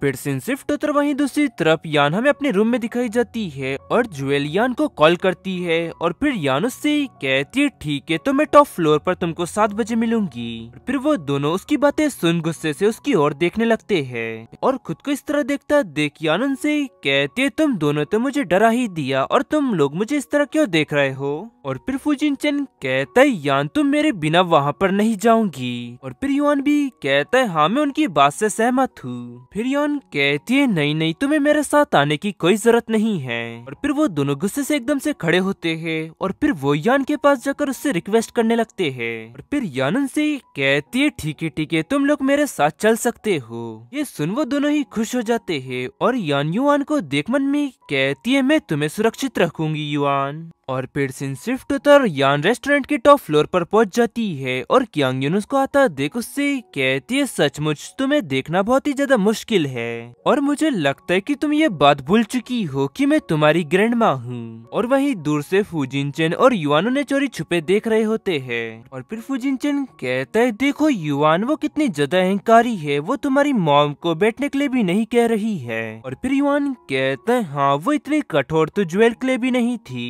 और फिर फुजिनचेन आगे बढ़ती हुई कहता है मुझे लगता है कि मुझे जाकर यान की मदद करनी चाहिए। युआन कहता है नहीं, मॉम ने मना किया है। वो कहता है तो क्या इस मामले को मैं उस पर ही छोड़ दूं? और वहीं की अंगयुन यान से कह रही होती है मुझे इस बात की खुशी है कि मैं तुम्हें याद हूँ। कि इस सब की वजह ये है कि तुम्हें किसी का सपोर्ट मिला है और उसकी वजह से तुम मुझे भूल चुकी हो। तब यान कहती है नहीं नहीं ऐसी कोई बात नहीं है। और उसकी ये बात सुनते ही क्यांग युन उस पर वाइन फेंकती हुई कहती है आखिरकार तुम्हारी हिम्मत कैसी हुई उसको बचाने की? और क्या तुम ये बात भूल चुकी हो कि तुम्हारा परिवार सॉन्ग परिवार है ना कि फू परिवार? और वहीं ये देख वो दोनों गुस्से से मन में कहने लगते हैं शांत रहो और मैं मॉम और यान की इस प्लान को खराब नहीं कर सकता।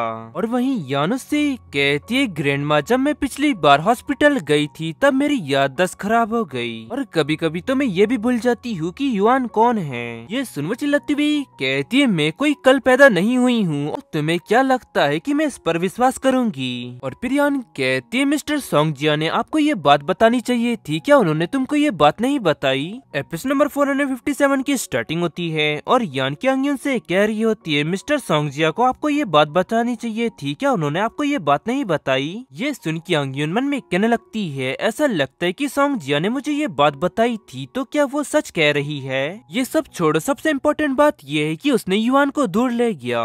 फिर वो आगे उससे कहती है तुम इतनी नाजुक नहीं हो और अब तुम्हें अपना व्यक्ति मिल चुका है तो इसीलिए अब तुम्हें किसी भी बात की परवाह नहीं है। चलो ये सब बातें छोड़ो, इस बार मैं तुम्हें माफ कर देती हूँ और मुझे ये बता दो कि युआन कहाँ है, मैं उसे वापस लेकर जा रही हूँ। ये सुन यान मन में कहती है अच्छा तो वो यहाँ पर इसीलिए आई है। और फिर यान कहती है ग्रैंडमा आप युआन के साथ वापस नहीं जा सकती। ये सुन वो उससे कहती है आखिरकार तुम्हारे कहने का मतलब क्या है? वो कहती है क्योंकि युआन को उसके डैड मिल चुके हैं। और ये सुनते ही क्यांग युन मन में कहने लगती है क्या वो सब कुछ जान चुकी है? और चिल्लाती हुई कहती है क्या? तब वो कहती है हाँ युआन को उसके डैड मिल चुके हैं। फिर क्यांग युन कहती है बकवास, युआन के कोई डैड नहीं है और उसने कई साल पहले तुम्हें और युआन को छोड़ दिया था। और फिर यान कहती आप हमेशा यही कहती है लेकिन मैंने सुना है कि ये सच नहीं है। फिर वो कहती तो फिर मुझे बताओ कि आखिरकार फुजिनचेन ने तुमसे क्या कहा और आखिरकार तुम मेरे अलावा किसी अजनबी व्यक्ति पर भरोसा कैसे कर सकती हो और आखिरकार मैं तुम्हारी ग्रैंडमा हूँ। फिर यान कहती उन्होंने कहा कि वो और मैं सेपरेट हो चुके थे। ये सुन के अंगयुन मन में कहती क्या फुजिनचेन ने उसको ये बात नहीं बताई कि उसको किडनैप कर लिया गया था? चिल्लाती हुई कहती है बकवास, उसने तुम्हें छोड़ दिया था और आखिरकार तुम उस पर इतनी आसानी से भरोसा कैसे कर सकती हो? अगर क्या होगा अगर वो युआन को नुकसान पहुंचाना चाहता हो? युआन सॉन्ग परिवार का एकमात्र उत्तराधिकारी है और ऐसा भी हो सकता है कि फुजिनचेन अपने पुराने रिश्ते के खातिर उन सभी बिजनेस पर कब्जा करना चाहता हो। उसने उस साल तुम्हें छोड़ दिया था और अब तुम्हें उसकी बातों पर भरोसा नहीं करना चाहिए और मैं एकमात्र पर्सन हूँ जो तुम्हारे साथ अच्छा बर्ताव करेंगी। और उसकी ये सब बातें सुन यान मन में कहने लगती है वो एक्टिंग करने में सच में बहुत ही बढ़िया है, अगर मेरी याददाश्त वापस नहीं आई होती तो मैं तो उस पर विश्वास कर लेती। और फिर यान से कहती है क्या आपको पूरा यकीन है कि फुजिनचेन ने मुझे छोड़ दिया था? और फिर क्यांग युन कहती और इसके अलावा वो तो ये चाहता था कि तुम और तुम्हारा बेटा टपक जाए ताकि वो किसी और से शादी कर सके। तभी वहाँ पर फुजिनचेन आती हुई कहते अभी अभी तुमने क्या कहा? यान को किसने छोड़ा? और क्यांग युन उसको वहाँ देख घबराती हुए मन में कहने लगती है आखिरकार फुजिनचेन यहाँ पर क्या कर रहा है? ठीक है कोई बात नहीं, फुजिनचेन ये बात को साबित नहीं कर सकता कि उसने उसको नहीं छोड़ा था। और क्यांग युन घबराती हुए मन में कह रही होती है ठीक है फुजिनचेन ये साबित नहीं कर सकता कि उसने उसको नहीं छोड़ा था। और फिर फुजिनचेन उसके क्लोज जाती हुई कहते हैं मिस क्यांग युन कम से कम भगवान से तो डरिए, जो आप ये झूठ बोल रही है वो ऊपर से देख रहे होंगे। फिर क्यांग युन कहती है वो तुम थे जिसने उसे छोड़ दिया था। फुजिनचेन कहता है जब मैं उससे दूर था तब तुमने उसे किडनैप किया। फिर क्यांग युन कहती है मैं उसकी ग्रैंडमा हूँ और आखिरकार मैं उसकी किडनैपिंग क्यों करूंगी भला? और तुमने सिर्फ उसे इसलिए छोड़ दिया क्योंकि तुम उसको और उसके पूरे परिवार को कचरा समझते थे और यहाँ तक कि तुमने किसी दूसरे पर्सन को ये भी नहीं बताया कि तुमने उससे शादी कर ली है और तुमने उसे कभी अपनी पत्नी नहीं समझा।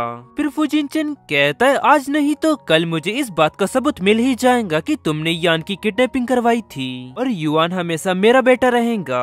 क्यांग युन कहती आखिरकार तुम खुद को क्या समझते हो कि तुम कौन हो? फुजिनचेन कहता है क्योंकि मैं उसका डैड हूँ और तुम्हारे पास सच में जलाने के लिए बहुत सारा पैसा है, लेकिन मुझे इस बात आपकी बिल्कुल भी परवाह नहीं है और 5 साल पहले तुमने यान की किडनैपिंग करवा ली थी, लेकिन अब मैं तुम्हें युआन को नहीं ले जाने दूंगा। वो चिल्लाती हुई कहती है तुम, और फिर सिर्फ और क्यांग्युन हमें अपने रूम में दिखाई जाती है और वो कहती है मेरा दिल, मुझे दवा लेने की जरूरत है। और फिर जुएल उससे कहती है तुम बस हार मान लो, फुजिनचेन के खिलाफ जाना तुम्हारे लिए अच्छा नहीं होगा। क्यांग्युन कहती है बस तुम मुझे दवा दो, और वो फुजिनचेन सच में बहुत ही ज्यादा परेशान करने वाला है। फिर जुएल कहती है भले ही तुम उसके खिलाफ केस करो, लेकिन फिर भी कोर्ट युआन को उसके मॉम डैड को ही देगा, और युआन भी वास्तव में फुजिनचेन का पीछा करता है। ये बहुत ही ज्यादा चौंका देने वाला है। क्यांग्युन उसे गिलास फेंक कर मारती है। जुएल चिल्लाती हुई कहती है आ मेरे सिर पर चोट लग गई और अब ये दाग रह जाएगा, तो अब मैं स्टार कैसे बनूंगी। क्यांग्युन कहती है तुमने मुझे उकसाया और तुम इसी के लायक हो। और फिर जुएल वहाँ से जाती हुई कहती है इसमें कोई शक की बात नहीं है कि तुम्हारा कोई दोस्त नहीं है और तुमको तुम्हारे पूरे परिवार ने छोड़ दिया और तुम इसी के लायक हो। और फिर जुएल गुस्से से मन में कहती है मुझे अपनी फैमिली लाइन कंटिन्यू रखनी होगी और मुझे किसी भी हालत में युआन को वापस लेकर आना होगा। और फिर शिफ्ट होकर वहीं दूसरी तरफ फुजिनचेन के रूम में यान एंटर होती हुई कहती है फुजिनचेन युआन सो गया है और अब मैं वापस आ चुकी हूँ। फुजिनचेन कहाँ है और बालकनी का गेट खुला हुआ है, तो क्या वो बालकनी में है। और इस क्रूज पर बहुत सारे लोग हैं, लेकिन इस वक्त वो बहुत ही ज्यादा अकेला लग रहा है और उसे देखकर ऐसा लग रहा है कि इस दुनिया में वो एकमात्र व्यक्ति बचा है। और फिर फुजिनचेन मन में कहते हैं क्या यान वापस आ गई है।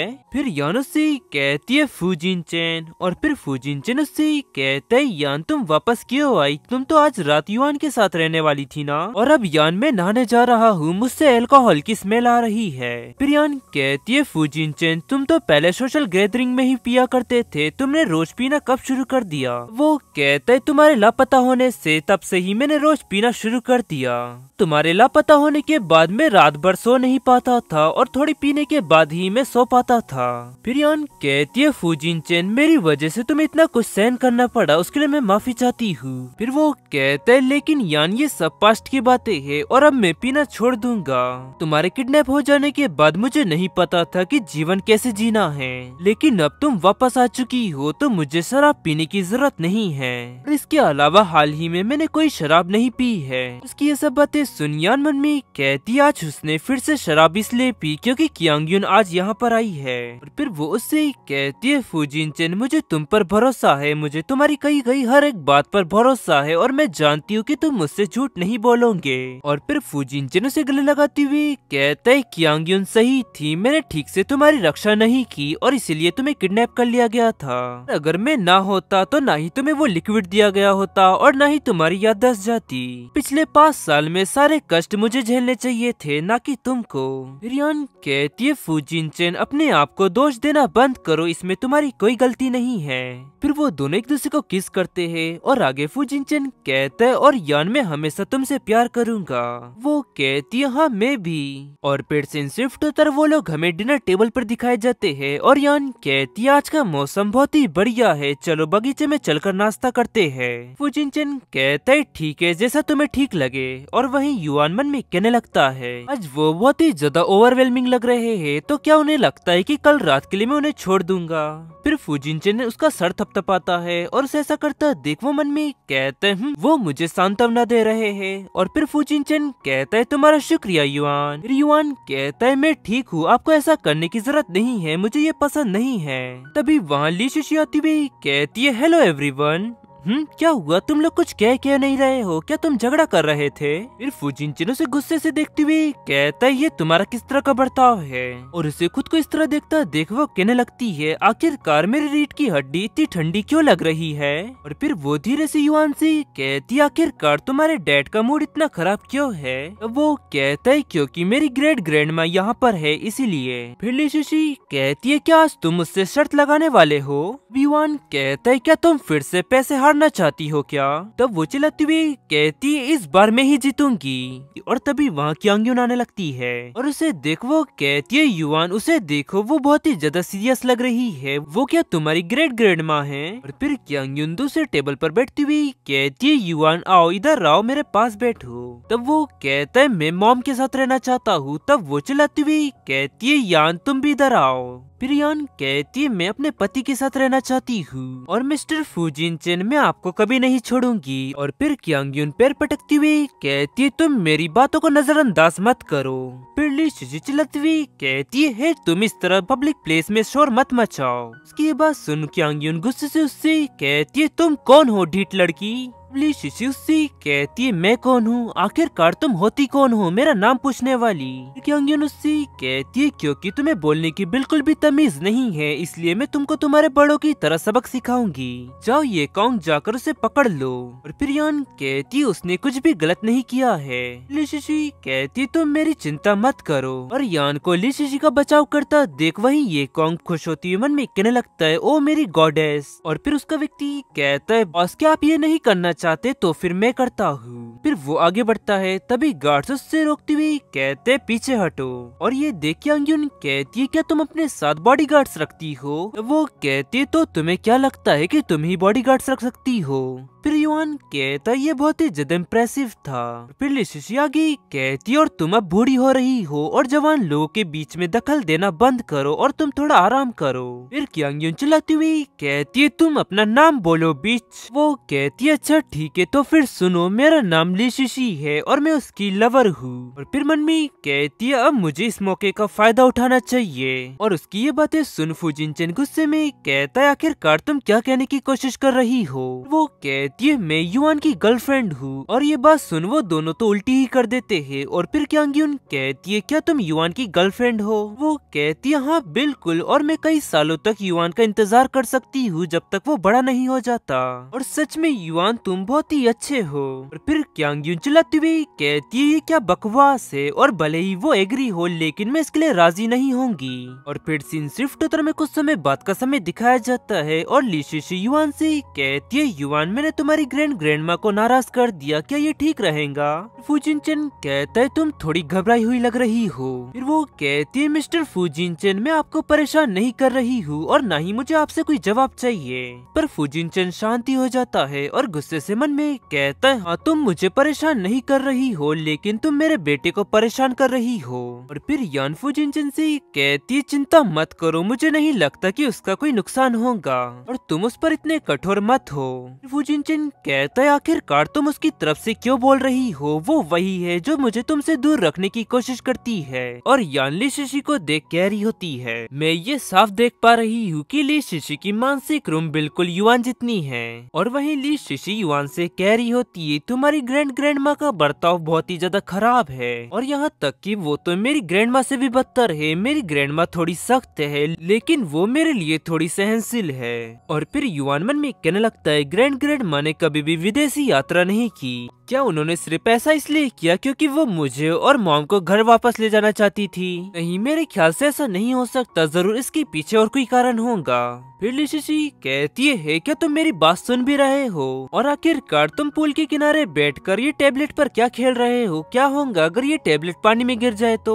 तब वो कहता है ये टैबलेट वाटरप्रूफ है। तब वो कहती है क्या सच में, तो फिर लाओ मैं इसे पानी में डालकर चेक कर लेती हूँ। फिर युआन कहता है अगर तुम इस टैबलेट को पानी में डालती हो तो मैं फूजिनचेन से कहकर तुम्हें पानी में फिकवा दूंगा। वो कहती है हाँ ठीक है तो फिर मैं ऐसा नहीं करूंगी। और फिर तभी उसकी नजर उन दोनों में पड़ती है और मन में कहती है ये प्यार के पंछी।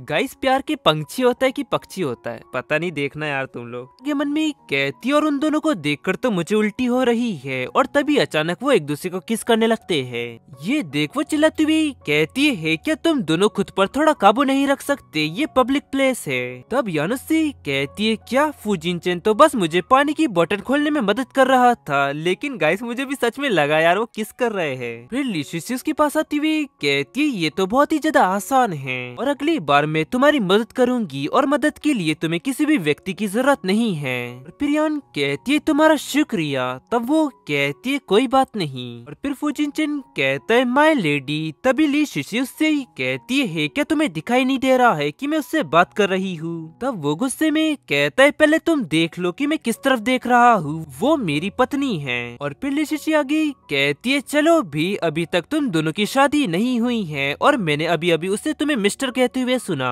और उसने तुम्हें बुलाते वक्त बेबी शब्द का इस्तेमाल नहीं किया। और उसकी ये बातें सुन वो दोनों मन में कहते और उसके अकेले होने का कारण यही है। और फिर युवान उसके पास आकर उससे कहता है ये देखो ये रहा उन दोनों का मैरिज सर्टिफिकेट, और इसके अलावा हमें और कुछ कहने की जरूरत है क्या? तब ली शिशी कहती है हो सकता है कि एक फोटोशॉप हो। फुजिनचेन कहता है ये देखो मेरे पास ओरिजिनल मैरिज सर्टिफिकेट भी है। ये देख वो मन में कहने लगते हैं आखिरकार वो पुल के किनारे भी मैरिज सर्टिफिकेट अपने साथ कैसे ला सकता है। और तभी ली शिशी उससे वो छीन कर उसे फाड़ देती है और चिल्लाती हुई कहती है देखो अब ये नहीं है। तब वो कहता है ये सिर्फ एक फोटोकॉपी थी और ऐसे मेरे घर पर तो 20 रखे हुए हैं। और फिर यानी हिचकिचाती हुई कहती आखिरकार तुम ये कहाँ रखते हो? शिशी रोती हुई कह रही होती है तुम मेरा पहला प्यार थे और तुम मुझे इतनी बेरहमी से कैसे चोट पहुंचा सकते हो? तब फुजिनचेन कहता है तुम्हें अपने पहले प्यार को दफना देना चाहिए मिस ली शिशी, ये ठीक रहेगा। और फिर वो चिल्लाती हुई कहती है चाहे कुछ भी क्यों ना हो जाए मैं इतनी आसानी से हार नहीं मानूंगी। फिर फुजिनचेन कहता है ली शिशी तुम्हारे लिए बेहतर यही होगा कि तुम हार मान लो, क्योंकि मैं अपने पूरे जीवन में सिर्फ यान से ही प्यार करूंगा और किसी से नहीं। उसकी बात सुन ली शिशी जोर जोर से रोने लगती है। तभी यान चिल्लाती हुई कहती है ध्यान से, और तभी ली शिशी को आकर एक बॉल लगती है जिससे वो फुजिनचेन के ऊपर गिरने लगती है और मन में कहती है बहुत ही बढ़िया रोमांटिक ड्रामा में ये सीन मैंने अक्सर देखा है, अब फुजिनचेन मुझे पकड़ लेगा और फिर हम एक दूसरे को करेंगे किस। लेकिन वही फुजिनचेन उसे नहीं पकड़ता और वो नीचे गिर जाती है और उसके सपने चकनाचूर हो जाते हैं। और फिर यान उससे कहती है चलो ली शिशी उठ जाओ, क्या तुम्हें चोट लगी है? और ली शिशी जोर जोर से रोते हुए कहने लगती है आखिरकार तुमने मुझे क्यों नहीं पकड़ा, देखो मैं गिर गई। और ये बिल्कुल भी वो रोमांटिक ड्रामा जैसा नहीं था जैसे मैं अक्सर देखा करती हूँ। फिर फुजिनचेन यान को गले लगाती हुई कहता है माफ करना मैं लेकिन सिर्फ अपनी वाइफ को गले लगाता हूँ। और फिर ली शिशी वहाँ से जाती हुई कहती है मुझे रोमांटिक ड्रामा से नफरत है। और वहीं यान उससे कहती है फुजिनचेन क्या ये कुछ ज्यादा नहीं हो गया? तब वो कहता है बड़े होने में हमेशा दर्द शामिल होता है और इससे उसको मदद मिलेगी। और फिर यान कहती है मैं हमेशा यही सोचती हूँ कि मैं इन चीजों को और भी नरम तरीकों से संभाल सकती हूँ। और फिर फुजिनचेन कहता है बस तुम मुझ पर भरोसा रखो, मैं इन चीजों को संभाल सकता हूँ और मेरी पत्नी के रूप में तुम्हें सिर्फ एक काम करने की जरूरत है, तुम्हें बस अपना ख्याल रखना है और मैं बाकी चीजें ठीक कर दूंगा, तुम्हें उसकी चिंता करने की कोई जरूरत नहीं है। और फिर वो ली कॉन्ग की तरफ गुस्से से देखते हुए मन में कहता है और इसके अलावा जो मेरे प्यार को छीनना चाहेगा उससे लड़ने में भी। फिर एक कॉन्ग उनकी तरफ देखने लगता है और वहीं फुजिनचेन खुद की तरफ देखता है, देख मन में कहने लगता है वो यान को देख रहा है। और वहीं दूर से ये कॉन्ग को ज्वेल देख रही होती है और कहती है आखिरकार वो ये कॉन्ग यान के आसपास क्या कर रहा है और आंटी आप प्रेटिनिटी टेस्ट रिपोर्ट बनाने के बारे में क्या सोचती है? अब क्यांग यून कहती है नहीं नहीं ये काम नहीं करेगा, अगर मैं एक टेस्ट रिपोर्ट उसके सामने रखती हूँ तो ऐसा हो सकता है कि वो दूसरा टेस्ट करवाने के लिए कोई दूसरी एजेंसी जाए और युआन हमेशा उनके साथ रहता है तो उनके लिए टेस्ट करवाना बहुत ही ज्यादा आसान है। फिर ज्वेल कहती है तो फिर हम एक रिपोर्ट नहीं बल्कि ढेर सारी रिपोर्ट बनवा लेंगे और जब तक हम पैसा बहाएंगे जब तक हम ये कह सकते हैं कि युआन के डैड कौन है। और उसकी बातें सुन क्यांग यून कहती है हाँ ऐसा किया जा सकता है। और अगर हर कोई ये बात कहता है कि फुजिनचेन का बेटा युआन नहीं है और इस दौरान वो यान को नहीं बचा पाएगा और इससे हमको बहुत ही बड़ी मदद मिलेगी। और क्यांग यून ज्वेल से कह रही होती है मुझे तो यकीन नहीं हो रहा है कि तुम्हारे दिमाग में इतना अच्छा आइडिया भी आ सकता है। तब वो कहती है मेरी इस तारीफ के लिए आपका शुक्रिया। और फिर वो गुस्से से मन में कहने लगती है वो बीच आखिर उनकी नजर मेरे बजाय उस पर क्यों है और जब वो विदेश में नहीं थी तब सब कुछ सही चल रहा था और देखना यान मैं तुमको भगा दूंगी और तुम्हें पूरा बदनाम कर दूंगी। और वहीं दूसरी तरफ ये कॉन्ग कह रहा होता है कुछ लड़कियां बहुत ही ज्यादा बेवकूफ होती है लेकिन वही मेरी राजकुमारी बहुत ही ज्यादा स्मार्ट है। और वही फुजिनचेन उसे इस तरह देखा को बुला हो रहा होता है और फिर ये कॉन्ग आगे कहता है लेकिन ये बड़ी अफसोस की बात है मुझे उससे मिलने के लिए कोई दूसरा समय ढूंढना होगा। और फिर फुजिनचेन कॉल करता है और कहता है विंगर मुझे क्यांग यून के बॉडीगार्ड की इंफॉर्मेशन चाहिए। और वहीं दूसरी तरफ विंगर बहुत ही ज्यादा बिजी होता है और वो कई रातों से सोया नहीं होता है और फिर हैरानी से कहता है क्या बॉडीगार्ड और आखिरकार वो व्यक्ति किस तरह का है जिसने आपका ध्यान खुद की ओर आकर्षित किया बॉस। तब वो कहता है वो मेरे लव का कॉम्पिटिटर है। वो हैरानी सी कहता है क्या? तो फिर बॉस आप उस बॉडीगार्ड से सावधान रहे, और वैसे भी आप बहुत ही ज्यादा हैंडसम है और बहुत ही ज्यादा अमीर भी है, तो कोई भी आपको इतनी आसानी से नहीं हरा सकता। और उसकी ये बातें सुन फुजिनचेन गुस्से में उससे कहता है अगर तुमने एक शब्द और कहा तो तुम्हारे इस महीने की पेमेंट आधी काट ली जाएगी। वो कहता है ओके सर, मैं कुछ नहीं कहूँगा। फिर वो कहता है जितनी जल्दी हो सके उतनी जल्दी मुझे उसकी इन्फॉर्मेशन ला कर दो। और फिर तभी उसकी नजर बाजू में पड़ती है और हैरानी सी कहते है तुम यहाँ पर, और क्या तुमने मेरी सारी बातें सुन ली? तब युआन कहता है हाँ, और मैं उस व्यक्ति को तब से देख रहा हूँ जब से वो प्लेन से उतरा है और जब से उसका सारा फोकस मॉम पर है। फुजिनचेन कहता है ये तो साफ है और इस बात को तुमने भी ध्यान दिया ना, है ना? और वैसे भी तुम्हारी मॉम इतनी ज्यादा ब्यूटीफुल है कि वो ढेर हो गया। फिर युआन उससे कहता है क्या तुम मुझे बेवकूफ बनाने की कोशिश कर रहे हो? मैं कोई बच्चा नहीं हूँ, मैं 5 साल का हूँ। तब फुजिनचेन कहते हैं अच्छा अच्छा ठीक है, तुम 5 साल के हो, मैं जानता हूँ, और अब युआन तुम्हें मेरा साथ देना होगा। हम दोनों मिलकर यान की रक्षा करेंगे और तुम इस बारे में किसी को भी मत बताना मुझको, तुम पिंकी प्रॉमिस दो। तब वो कहता है हाँ ठीक है। फिर वो कहता है ठीक है, तो फिर डील रही। और फिर सीन शिफ्ट होता में रात का समय दिखाया जाता है जहाँ जोएल के रूम में कुछ साउंड होता है जिसकी आवाज सुन वो जग जाती है और कहती है कौन है, और वहीं सोफे पर ये कॉन्ग होता है। और फिर वो कहती है ये कॉन्ग तुम यहाँ पर, और आखिरकार इतनी आधी रात को तुम मेरे रूम में क्या कर रहे हो? और जोएल हैरानी सी कह रही होती है ये कॉन्ग तुम यहाँ पर, और आखिरकार तुम इतनी रात को मेरे रूम में क्या कर रहे हो?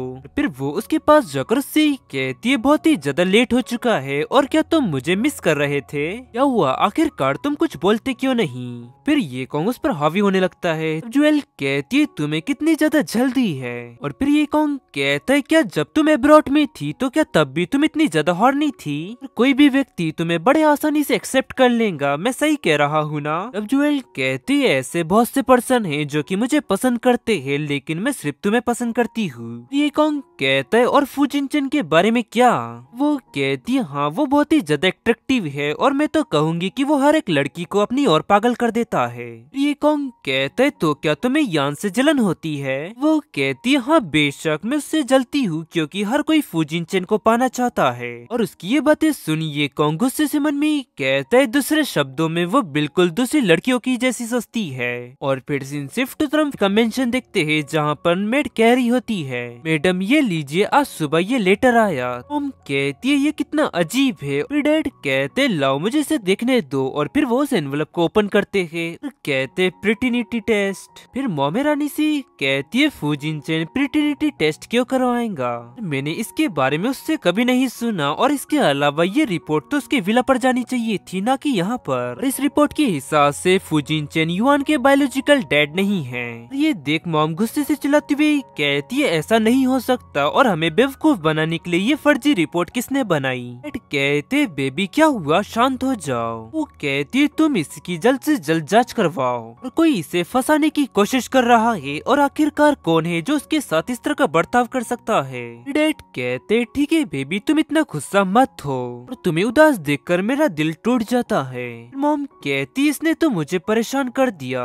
नहीं बिल्कुल नहीं, मैं इस तरह शांत नहीं बैठ सकती, मुझे जल्द से जल्द फुजिनचेन को यहाँ बुलाना होगा और उससे कहना होगा कि इस बात का पता लगाए कि कौन है जो कि यान को बदनाम करने की कोशिश कर रहा है। अब डैड कहते हाँ तुम सही कह रही हो, हमें उसको इस बारे में बताना चाहिए। और फिर सीन शिफ्ट तरफ में पेंट हाउस स्वीट दिखाया जाता है जहाँ पर मॉम फुजिनचेन को कॉल करती है और चिल्लाती हुई कहती है फुजिनचेन एजेंसी ने जो रिपोर्ट भेजी है उसमें ये बताया गया है कि युआन मेरा पोता नहीं है, वो घटिया एजेंसी, मैं उन पर केस करूंगी। फिर फुजिनचेन कहता है मॉम मैंने प्रिटिनिटी टेस्ट नहीं करवाया। ये सुन मॉम कहती है मैं जानती थी कि जरूर कोई उन्हें फंसाने की कोशिश कर रहा है, और जिस किसी ने भी ये फर्जी रिपोर्ट बनाई है उन लोगों ने डायरेक्ट ये रिपोर्ट हमको भेज दी, और अगर हम दोनों इतने ज्यादा समझदार नहीं होते तो हम यान पर शक करने लगते। फिर फुजिनचेन कहता है हाँ आप लोग बहुत ही ज्यादा होशियार है और आपका इसके लिए शुक्रिया। और मॉम फुजिनचेन से कह रही होती है ऐसी गंदी चाल चलने वाली कोई बुढ़िया ही होंगी, तो क्या फुजिनचेन ऐसा हो सकता है कि वो और कोई नहीं बल्कि यान की ग्रैंडमा हो? तब फुजिनचेन कहता है सच में मॉम आप बहुत ही ज्यादा होशियार हो। तब आगे मॉम कहती कहती है वो पागल बुढ़िया करना क्या चाहती है, ऐसा लगता है कि वो तुम दोनों को अलग करना चाहती है। फिर फुजिनचेन कहता है मॉम आप चिंता मत करिए, मैं ध्यान रखूंगा और आप इस रिपोर्ट को संभाल के रखिएगा, हमें बाद में मदद मिलेगी। तब मॉम कहती है हाँ ठीक है। और फुजिनचेन वैसे तुम लोग वापस कब आओगे, मुझे युआन की बहुत ही ज्यादा याद आ रही है। वो कहता है हाँ ठीक है मॉम, हम जल्दी ही वापस लौटेंगे। और मन में कहता है मैं जैसे ही उस बुढ़िया के साथ हिसाब बराबर कर लूंगा वैसे ही मैं यान और युआन के साथ वापस जा सकता हूँ। और फिर कुछ समय बाद विंगर का उसे कॉल आता है और वो उससे कहता है बॉस जैसा कि आपको उम्मीद थी उन लोगों ने शहर के सभी एजेंसी के साथ कांटेक्ट किया। ये सुन वो गुस्से से मन में कहता है मैं जानता था, और भले ही मैं टेस्ट करवाने के लिए कोई दूसरी एजेंसी में जाता तब भी मुझे सेम रिजल्ट मिलते। उस बुढ़िया ने ये कितनी ज्यादा भयानक चाल चली है। और फिर वो उससे कहता है मुझे लगता है कि जरूर उन लोगों ने एजेंसी के कुछ लोगों को रिश्वत दी होंगी, तुम उन लोगों का पता लगाओ और उनको फॉलो करो।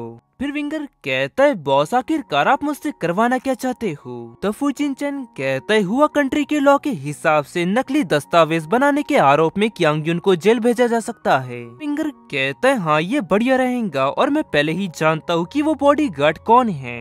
तो फुजिनचेन कहता है क्या सच में। फिर विंगर कहता है हाँ मुझे भी जब उसके बारे में पता चला मैं भी चौंक गया था, और वो भी परिवार का बड़ा बेटा है। फुजिनचेन कहता है क्या, तो फिर वो क्यांग युन का बॉडीगार्ड कैसे बन गया। वो कहता है वो इसीलिए क्योंकि क्यांग युन लॉन्गमैंग गैंग की लीडर है और हुआ कंट्री के ज्यादातर गैंग पर उसका कब्जा है, और ये कौन का काम था कि उनकी गैंग में लोगों को शामिल करवाना, लेकिन ये पहली बार था जब वो खुद ही उसका बॉडीगार्ड बन गया। उसकी ये सब बातें सुन फुजिनचेन हैरानी सी कहता है क्या लॉन्गमैंग गैंग, ये तो वही गैंग है ना जो कि मेरा पीछा कर रही थी, और उन लोगों ने लगभग मुझे एक एक्सीडेंट की सिचुएशन में डाल ही दिया था। विंगर कहता है हाँ हम उनसे 1000 बार टकराए हैं, लेकिन लॉन्गमैंग गैंग का ये पहली बार है जब हम उनके बॉस से मिले हैं। क्या बॉस आप इससे डरे हुए हैं। फुजिनचेन कहता है क्या डरा हुआ, वो भी मैं नहीं, मैं कभी नहीं डरता, और इसके अलावा मैं सैकड़ों बार उनसे टकराया हूँ लेकिन मैं कभी नहीं हारा। फिर कॉल कट हो जाता है और वो रूम में वापस लौटता है और यान उससे कहती है फुजिनचेन आखिरकार तुम कॉल पर किससे बात कर रहे थे। वो कहता है वो मुझे मॉम का कॉल आया था और वो कह रही थी कि तुम्हें मैं जल्द से जल्द वापस ले आऊं। फिर यान कहती है हाँ मुझे भी उनकी बहुत ही ज्यादा याद आ रही है, चलो जल्द से जल्द हम वापस चलते हैं। और यान फुजिनचेन से कह रही होती है आज क्रूज एक आइलैंड पर रुकने वाला है और वहाँ पर एक मेला है, चलो हम वहाँ पर चलते हैं और मॉम के लिए कुछ वहाँ से खरीदते हैं। फिर फुजिनचेन ब्लश करते हुए कहता है यान तुम बहुत ही ज्यादा प्यारी हो जो तुम मॉम के लिए एक गिफ्ट खरीदने जा रही हो। फिर मेरा क्या यान, क्या तुम मुझे गिफ्ट नहीं दोगी। वो कहती है बेशक फुजिनचेन मैं तुम्हारे लिए भी गिफ्ट खरीदूंगी। वो कहते हैं लेकिन यान मुझे मेरा गिफ्ट अभी चाहिए। तब वो ब्लश करती हुई कहती है फुजिनचेन तुम भी ना, अगर फुजिनचेन तुम ऐसा करते हो तो तुम अपना गिफ्ट खो दोगे। तब वो कहता है तुम मेरे लिए क्या गिफ्ट खरीदोगी। फुजिनचेन तुम ऐसा मत करो और मैं तुम्हारे लिए वो सभी गिफ्ट खरीदूंगी जो वाइफ एक हस्बैंड के लिए खरीदती है। वो कहता तो यान मुझे उन गिफ्ट्स का इंतजार रहेगा। फिर यान कांपती हुई कहती है तुम बहुत ही ज्यादा स्वीट हो तो शायद मुझे तुम्हारा गिफ्ट कैंसिल कर देना चाहिए। फुजिनचेन कहता है बच्चे गिफ्ट चुनते हैं लेकिन मैं अडल्ट हूँ तो मुझे वो सभी चीजें चाहिए। और फिर वो शुरू हो जाते हैं और फिर सीन सिर्फ टोतन में कुछ समय बाद का समय दिखाया जाता है। वो सभी लोग वहाँ मेले में पहुँच जाते हैं और यान कहती है इस मेले में कितने सारे लोग आए हैं। फिर युआन कहता है मॉम क्या मैं ये टोपी उतार सकता हूँ, ये टोपी बहुत ही ज्यादा बचकानी है। वो कहती है नहीं बहुत ही तेज धूप है और तुम्हें सनबर्न हो जाएगा। वो कहता है हाँ ठीक है। और फिर फुजिनचेन उससे कहता है यान कंपनी का कुछ काम आ गया है तो मुझे शिप पर वापस जाना होगा, लेकिन तुम चिंता मत करो गार्ड्स तुमको प्रोटेक्ट करेंगे। यान उन सभी को देख कहती है इतने सारे लोग। फुजिनचेन गुस्से में कहता है मैं वही गलती दोबारा नहीं करूंगा। और फिर सिर्फ टोतर वो हमें एक शॉप पर दिखाए जाते हैं और यान कहती है ये कितना ज्यादा सुंदर है। और युआन कहता है ये लीजिए इस कार्ड का इस्तेमाल करिए। यान उसे रोकती हुई कहती है रुक जाओ युआन मेरे पास पैसे है। अब युआन कहता है मॉम ये पैसे मैंने कमाए हैं और मैं तुम्हें वो सभी चीज खरीद कर दूंगा जो तुम चाहती हो। यान कहती है क्या कुछ भी। तब वो कहता है हाँ कुछ भी, अगर मैं वो चीज नहीं खरीद पाया तो मैं उसके लिए पैसा इकट्ठा करूंगा और वो तुमको दिलाऊंगा। ये बात सुनते ही यान उसे गले लगा लेती है और कहती है मेरा प्यारा बच्चा। और फिर युआन खुश हो जाता है और कहता है डैड के बिना मॉम का मैं फेवरेट बच्चा हूँ। फिर यान कहती है तो फिर युआन युआन तुम अपना कार्ड स्वाइप करो और मैं आगे बढ़ती हूँ और जो चाहूँ वो खरीदती हूँ। फिर युआन कहता है हुर्रे, और फिर युआन यान को ढेर सारी चीज खरीद कर देता है। और फिर कुछ देर बाद यान कहती है हमने कुछ ज्यादा ही सामान खरीद लिया है और मेरे ख्याल से हमें कुछ बॉडी गार्ड्स को वापस भेज देना चाहिए। तब युआन कहता है हाँ, और तभी अचानक युआन के ऊपर एक बॉक्स गिरने लगता है और ये देख यान चिल्लाती हुई कहती है युआन मेरी तरफ आओ। और यान का पैर लड़खड़ाता है और वहीं एक गाड़ी युआन को उठाकर बचा लेता है और वहीं ये कॉन्ग भी यान को गिरने से बचा लेता है। यान उसे देख मन में कहती है ये कॉन्ग वो यहाँ पर क्या कर रहा है। और वो सभी लोग हमें कॉफी शॉप में दिखाए जाते हैं और यान ये कॉन्ग से कह रही होती है मेरी मदद करने के लिए तुम्हारा शुक्रिया। वो कहता है यू आर वेलकम, और मुझे पूरा यकीन है कि मेरे अलावा और कोई होता तो वो भी यही करता। फिर यान हैरानी से कहती है मेरी ग्रैंड माँ तुम्हारा साथ नहीं है, ऐसा क्यों, वो कहाँ पर है। तब वो कहता है उनसे कोई मिलने आया था और इसीलिए मैं यहाँ पर अकेला हूँ। और मिस यान पूरी रिस्पेक्ट के साथ मुझे ऐसा लगता है कि आप एक ऐसे पर्सन है जिन्हें मैं अच्छी तरह से जानता हूँ। और वहीं उसकी ये बातें सुन युआन मन में कहने लगता है ये तो आत्माराम के जमाने की बातें हैं और क्या वो उन्हें इम्प्रेस करने के लिए कोई अच्छी लाइन नहीं कह सकता। फिर यान हिचकिचाती हुई कहती है कोई मैं मिस वर्ल्ड थोड़ी हूँ जो तुम मुझे जानते होंगे। वो कहता है नहीं, लेकिन तुम वो सबसे सुंदर लड़की हो जिसे मैंने देखा है। ये बात सुन वो एम्बेरस होती हुई कहती है तो फिर तुम्हें और लड़कियों से मिलना चाहिए। मन में कहती है अब मैं उसकी नजर नहीं सहन कर सकती, अब मुझे जल्द से जल्द यहाँ से निकलना होगा। फिर ये कहूँगा कि कहता है वैसे मुझे ये बात कहने की जरूरत तो नहीं है, लेकिन आप बहुत ही ज्यादा सुंदर हो। मन में कहता है तुम मेरी ड्रीम गर्ल हो। और फिर युआन कहता है मॉम अब क्या हम वापस जा सकते हैं, डैड हमारा इंतजार कर रहे होंगे। तब वो कहती है अरे हाँ मैं तो भूल ही गई थी, हाँ चलो। और फिर यान वहाँ से जाती हुई कहती है माफ करिएगा मिस्टर ये कॉन्ग, लेकिन अब हमें यहाँ से जाना होगा। वो कहता है हाँ ठीक है मिलते हैं फिर। और फिर यान कहती है सच में ये बहुत ही ज्यादा अजीब था। तब युआन कहता है मॉम क्या आप पहले उनसे मिले हैं, और उन्हें देखकर तो ऐसा लग रहा था कि वो आपको बहुत ही पहले से जानते हैं। तब युआन कहती है वैसे मुझे उसके बारे में कुछ याद तो नहीं आ रहा है, लेकिन तब युआन कहता है लेकिन क्या।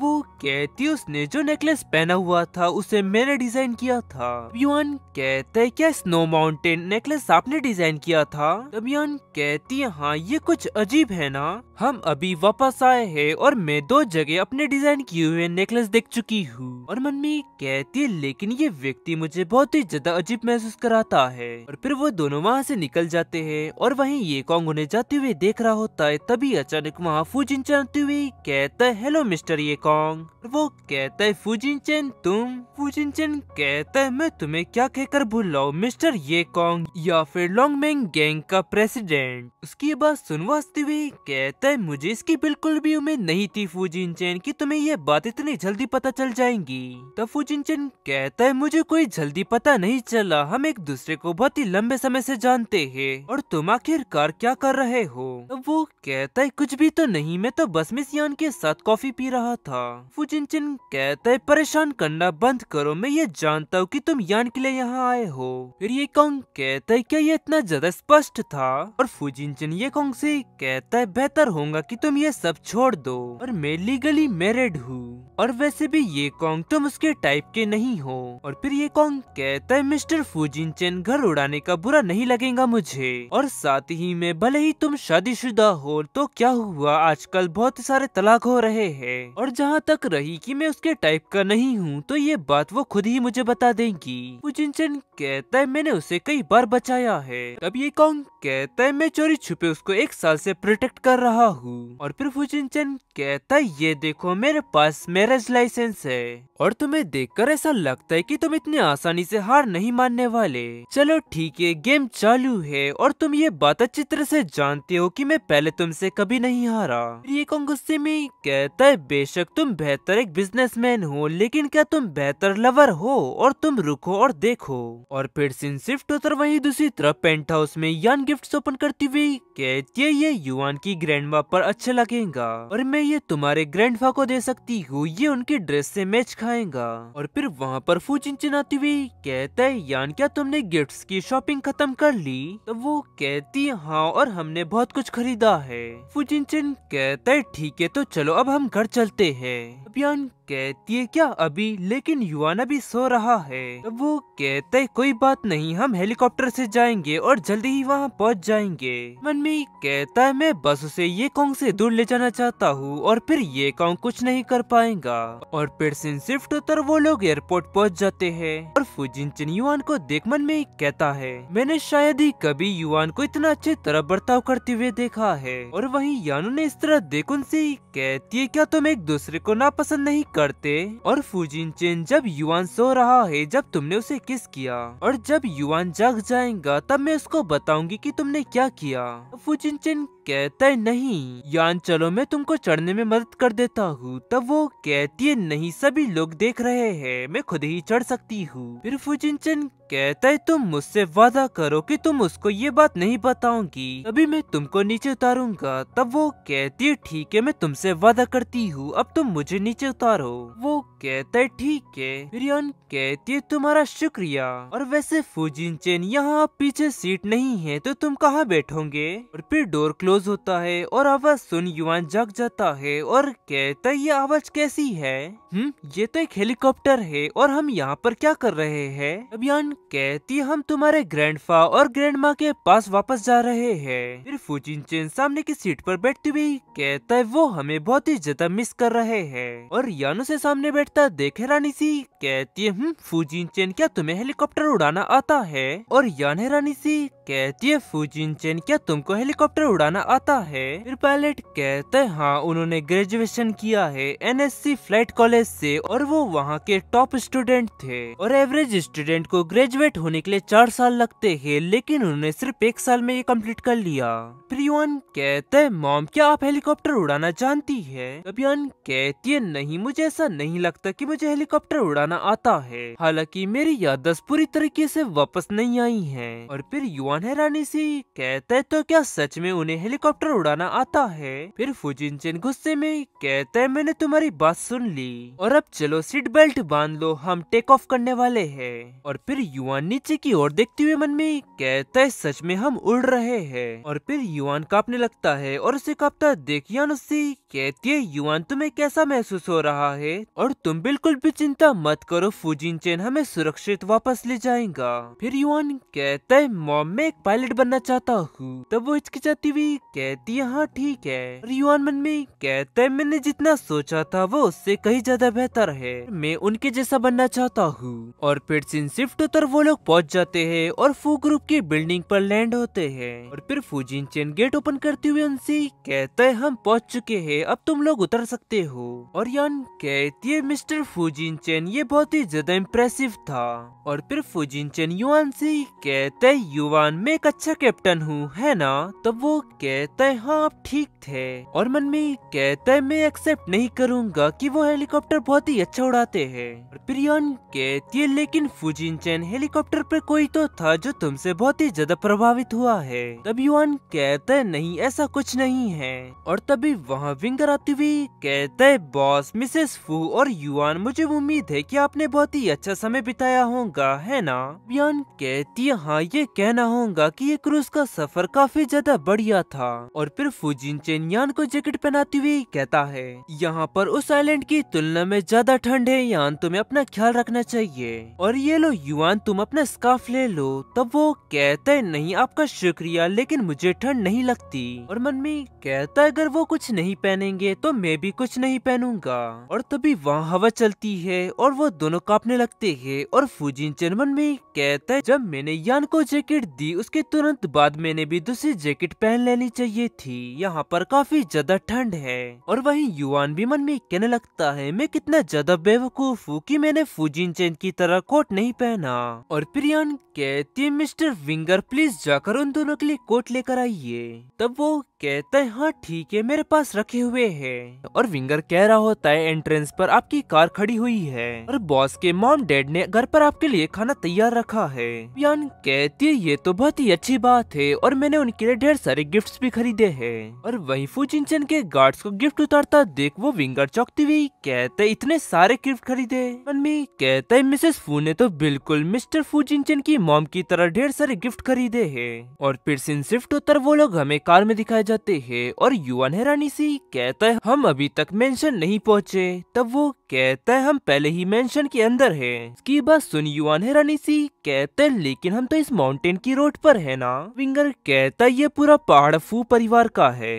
उसकी बातें सुन युआन मन में कहते हैं मुझे इसकी बिल्कुल भी उम्मीद नहीं थी कि फुजिनचेन इतना ज्यादा अमीर होगा। और वहीं फुजिनचेन यान से कह रहा होता है हम मॉम डैड के घर बहुत ही कम आते हैं और जब हम यहाँ पर पहली बार आए थे वो हमारी शादी का वक्त था। तब यान कहती है हाँ और उस वक्त में बहुत ही ज्यादा घबरा गई थी। फुजिनचेन कहता है हाँ उस दिन में ये साफ साफ देख पा रहा था। एक मिनट रुको क्या तुम्हारी याददाश्त वापस आ गई। तब यान कहती है तुम्हें क्या लगता है। और फिर वो कहता है ये तो बहुत ही बढ़िया बात है यान और घर वापस जाने के बाद हम सेलिब्रेट करेंगे ठीक है यान। और फिर विंगर कहता है हम पहुंच गए प्लीज आप लोग उतर जाइए। और फिर वो लोग घर के अंदर जाने लगते हैं और फुजिनचेन कहता है एक मिनट रुको मुझे इतना बुरा क्यों फील हो रहा है। विंगर कहता है हाँ मुझे भी। वही मॉम कह रही होती है देवी और सज्जनों आइए यान और युआन का स्वागत करिए। फिर फुजिनचेन से कहता है मॉम ये सब बहुत ज्यादा हो रहा है। वो कहती है क्या तुम्हें ऐसा लगता है मैं तो पूरी हवेली को झंडों से सजाना चाहती थी। तुमने आने से पहले मुझे बताना चाहिए था ना। मुझे ये सब तैयार करने के लिए बहुत ही कम समय मिला। और उनकी ये सब बातें सुन वहाँ पर वो सभी लोग मन में कहने लगते हैं आपने जो कुछ भी किया है वो बहुत ही ज्यादा डरावना है। फिर मॉम कहती है तुम लोग इस पर एक नजर डालो और बताओ कि तुम्हें ये कैसा लगा। ये देख फुजिनचेन कहता है आपको ये फोटो कहाँ से मिली और वो क्या है प्यारे का। मॉम कहती है मैंने तुम्हारी भेजी गई रिकॉर्डिंग से स्क्रीनशॉट लिया और उसे फिर फोटोशॉप करवा लिया। यान ये सुंदर है ना। वो कहती है हाँ अगर आपको ऐसा लगता है तो। और मन में कहती है हमें तो इसे देखने की हिम्मत भी नहीं है। फिर पीछे से विंगर कहता है मैं ये साफ साफ देख पा रहा हूँ कि ये बेस्ट क्वालिटी वाला एक बैनर है। मॉम कहती है इसे बनाने वाले उस व्यक्ति ने कहा कि ये कभी नहीं फटेगा। और अब चलो मुझे इस बैनर को गेट पर लगाने दो ताकि हर कोई देख सके कि तुम लोग कितने ज्यादा अट्रैक्टिव हो। उनकी ये बातें सुन वहीं वो दोनों डर के मारे कांपने लगते हैं। फिर फुजिनचेन भागकर मॉम के पास जाता है और उनसे कहता है मॉम आप इसे यहाँ पर मत लगाइए अगर ये तेज हवा में फट गया तो और ये मुझे बहुत ही ज्यादा पसंद है तो आप इसे मुझे दे दीजिए। तब वो कहती है ठीक है तुम इसे ले जा सकते हो लेकिन तुम्हें मुझसे वादा करना होगा कि तुम इसे बरकरार रखोगे। मैं किसी और दिन जाकर और प्रिंट करवा लूंगी। और फिर वो बैनर लेने के बाद फुजिनचेन यान को इशारा करते हुए कहता है मैं बाद में इस बैनर को जलवा दूंगा। और मॉम खुश होती हुई कहती है मैं युआन के बर्थडे पर उसके लिए एक और प्रिंट करवाऊंगी। उनकी ये बातें सुन वो घबराती हुई मन में कहता है नहीं मुझे वो नहीं चाहिए। और फिर सीन शिफ्ट होकर वो सभी लोग हमें डिनर टेबल पर दिखाए जाते हैं और मॉम यान से कह रही होती है यान तुम दिन ब दिन दुबली होती जा रही हो ये लो अच्छे से खाना खाओ। वो कहती है दरअसल मेरा तो वजन बढ़ चुका है। मॉम कहती है नहीं ऐसा नहीं है तुम्हें और खाना खाना चाहिए और ये लो युआन तुम्हें भी ज्यादा खाना खाना चाहिए ताकि तुम लंबे हो सको। वो कहता है हाँ ठीक है और मन में कहने लगता है हाँ वो सही कह रही है मुझे जल्द से जल्द लंबा होना होगा ताकि मैं हेलीकॉप्टर उड़ा सकूं। और वहीं दूर फुजिनचेन के डैड उससे कह रहे होते हैं तुम्हारी मॉम ने अलग अलग फैसिलिटीज में ढेर सारे टेस्ट करवाए लेकिन रिजल्ट सेम आए। तो फुजिनचेन कहता है कोई बात नहीं क्यांग्युन का इस देश के सभी फैसिलिटीज पर कंट्रोल नहीं होगा जैसा कि उसने यूरोप में किया था। फिर डैड कहते फुजिनचेन तुम क्यांग्युन के बनाए गए उन सभी नकली रिपोर्ट से किस तरह निपटोगे। वो कहता है जब तक वो यहाँ पर है उसे सम्मान प्राप्त होगा। और फिर मॉमन के पास आती हुई कहती और यान का क्या अगर तुम ऐसा करते हो तो तुम यान को एक अजीब सिचुएशन में डाल दोगे। तब वो कहता है मॉम यान तो मुझे उस पर केस करने के लिए कह रही थी। ये सुन मॉम कहती है वो तो बहुत ही अच्छी लड़की है मैं जानती थी कि वो सफेद को काला बता देंगी। ये सुन फुजिनचेन कहता है मॉम सच में आप बहुत ही ज्यादा दोगली है। मॉम कहती है ऐसा इसलिए है क्योंकि यान तुमसे कहीं ज्यादा बेहतर है लेकिन वहीं ये बहुत ही ज्यादा दुख की बात है कि वो उन खूबसूरत दिनों को याद नहीं कर पाती। फिर फुजिनचेन कहता है मॉम क्या तुमने ठीक से सुना नहीं नहीं कि यान ने तुम्हें क्या कहकर बुलाया। वो कहती है उसने मुझे मॉम कहकर बुलाया, क्या कोई गड़बड़ है? अरे हाँ, इसका मतलब ये है कि उसकी याददाश्त वापस आ गई। फिर वो खुशी के मारे कांपने लगती है और उसके पास जाकर उसे गले लगाती हुई कहती है, यान आखिरकार तुम्हारी याददाश्त वापस आ गई और ये तो बहुत ही ज्यादा खुशी की बात है और मैं ये बात सभी को बताना चाहती हूँ और इसके लिए तुम लोग मुझे पार्टी ऑर्गेनाइज करने दो।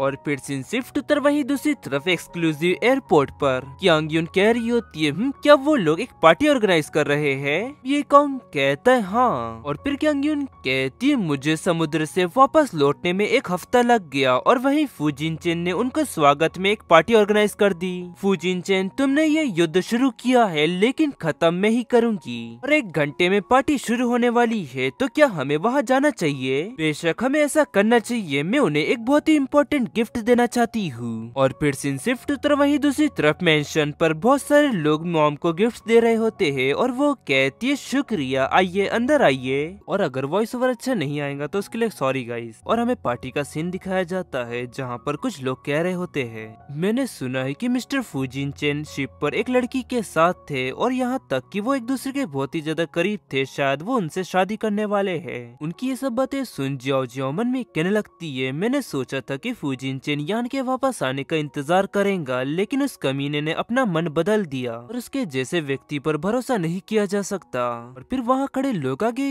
कहते, यहाँ पर कितने सारे लोगों को इनवाइट किया गया है, तो क्या ऐसा हो सकता है कि यहाँ पर उनकी एंगेजमेंट की अनाउंसमेंट हो? लेकिन मुझे इसका कोई अंदाजा नहीं है कि वो लड़की कौन है। और उनकी ये सब बातें सुन जियाओ जियाओ मन में कहने लगती है, वो घमंडी लड़की उससे तो कहीं बेहतर यान है। और तभी उसके पास मीना और जिंगयाओ आ जाते हैं और जियाओ जियाओ उन्हें देखे रानी सी कहती है, जिंगयाओ तुम भी यहाँ आए हो?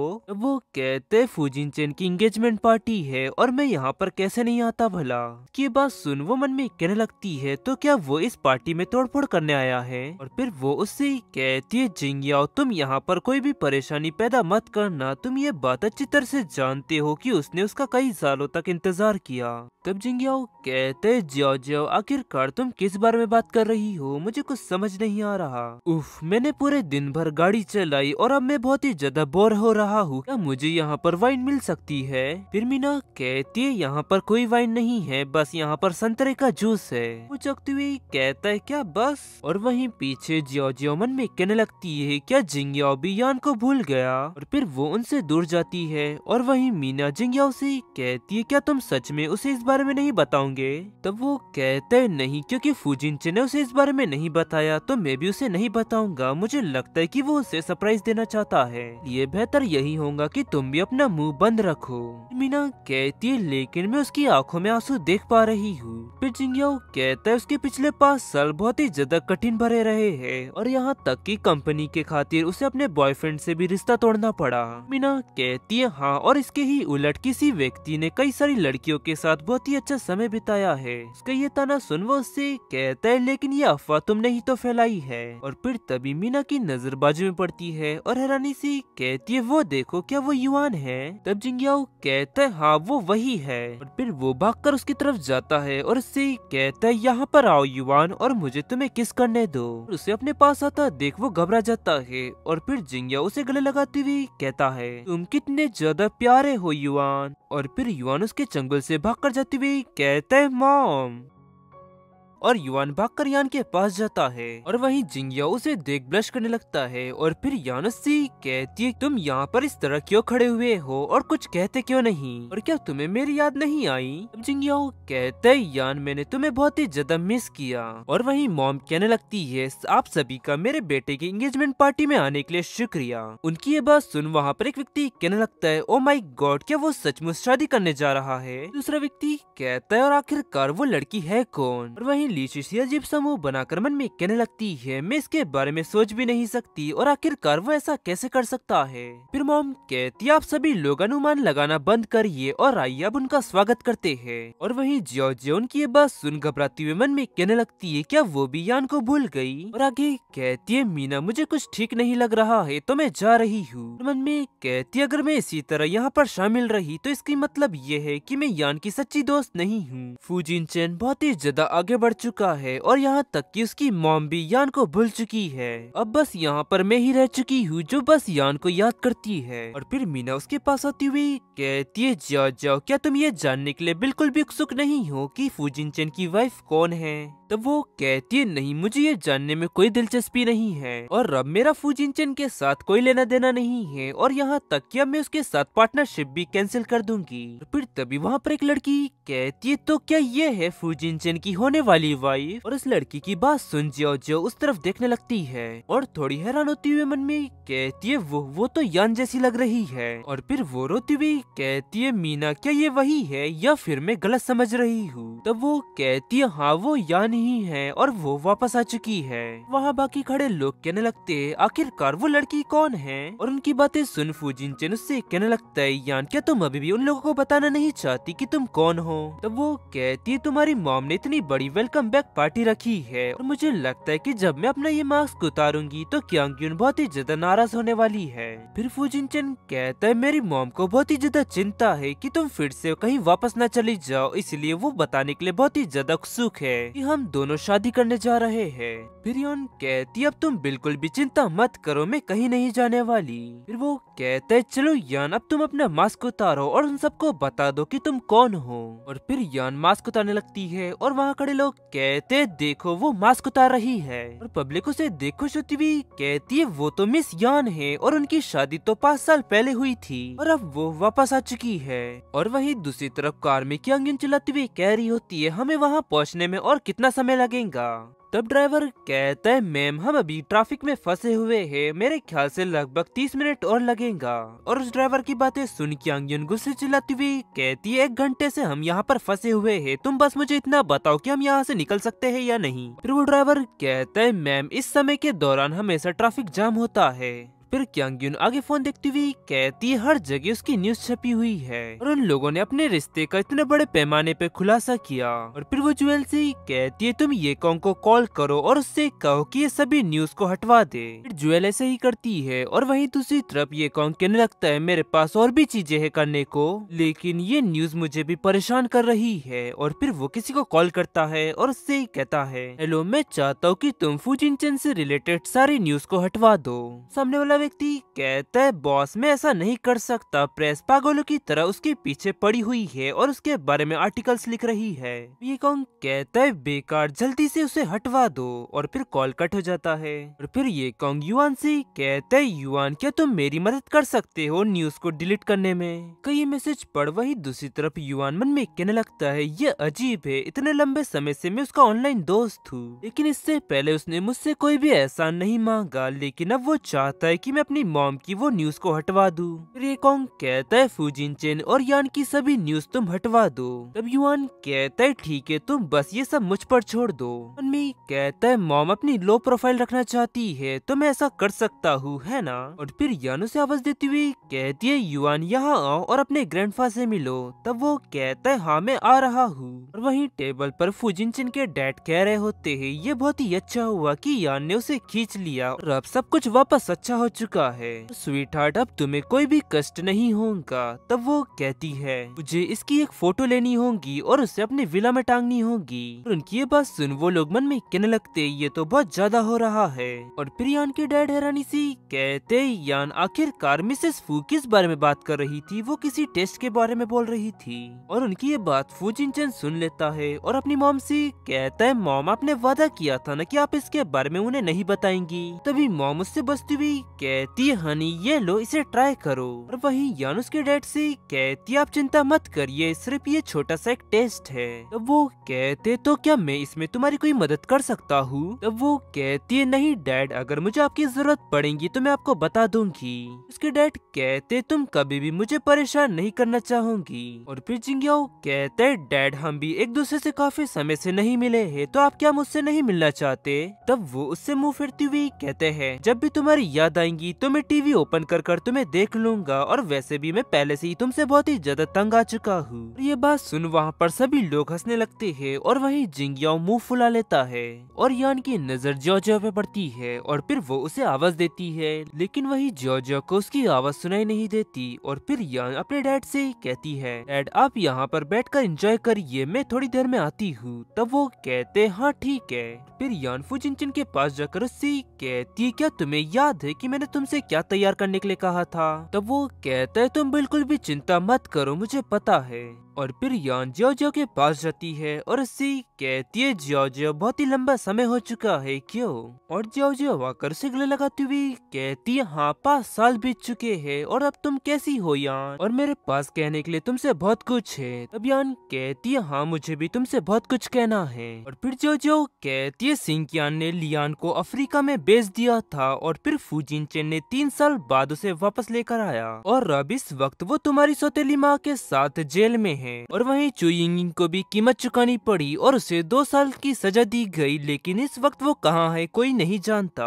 और जहाँ तक रहा सिंकियान का सवाल, तो उसके परिवार ने उसे घर से बाहर निकाल दिया और फुजिनचेन उसकी तलाश कर रहा है और सिंकियान शांतिपूर्ण जीवन नहीं जी पाएगा। ये कहकर वो जोर जोर से रोने लगती है और फिर यान कहती है, जियाओ जियाओ रोना बंद करो और मैं तुमको किसी से मिलवाना चाहती हूँ। वो कहती है, किससे? और मैं नहीं मिलना चाहती, मैं बहुत ही ज्यादा भयानक लग रही हूँ। और फिर यान कहती है, तुम एक ऐसे पर्सन से मिलने जा रही हो जो कि मेरे लिए बहुत ही ज्यादा इम्पोर्टेंट है। और फिर युआन जोजो के पास बुके लेकर आता है और यान कहती है, ये है मेरा बेटा।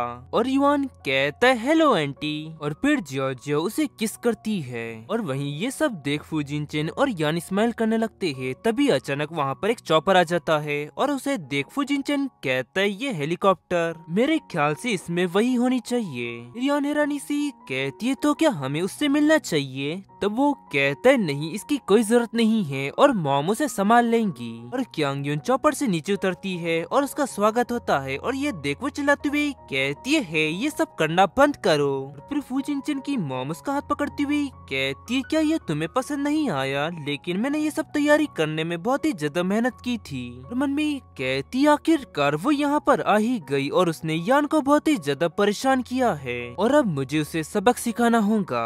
फिर क्यांग अपना हाथ छुड़ाती हुई कहती है, बर्ताव करना सीखो और मेरा तुमसे कोई लेना देना नहीं है। और फिर मॉम कहती, आप यान की ग्रैंड माँ है, इसका मतलब ये है कि हम एक परिवार है, लेकिन आपका कहना है कि आपका मुझसे कोई लेना देना नहीं है, तो क्या इसका मतलब ये है कि आप यान की ग्रैंड माँ नहीं है? क्यांग कहती, अभी तक मैं इस शादी के लिए सहमत नहीं हूँ। मॉम कहती है, लेकिन उन दोनों को पहले ही मैरिज लाइसेंस मिल चुका है। उनकी ये बात सुन क्यांग बहुत ही ज्यादा गुस्सा हो जाती है और अपने दांत पीसने लगती है। और गाइस इसी के साथ ये एपिसोड यहाँ एंड होता है। पसंद आया तो लाइक एंड सब्सक्राइब जरूर करें। मिलते हैं आपको जल्दी नेक्स्ट एपिसोड में।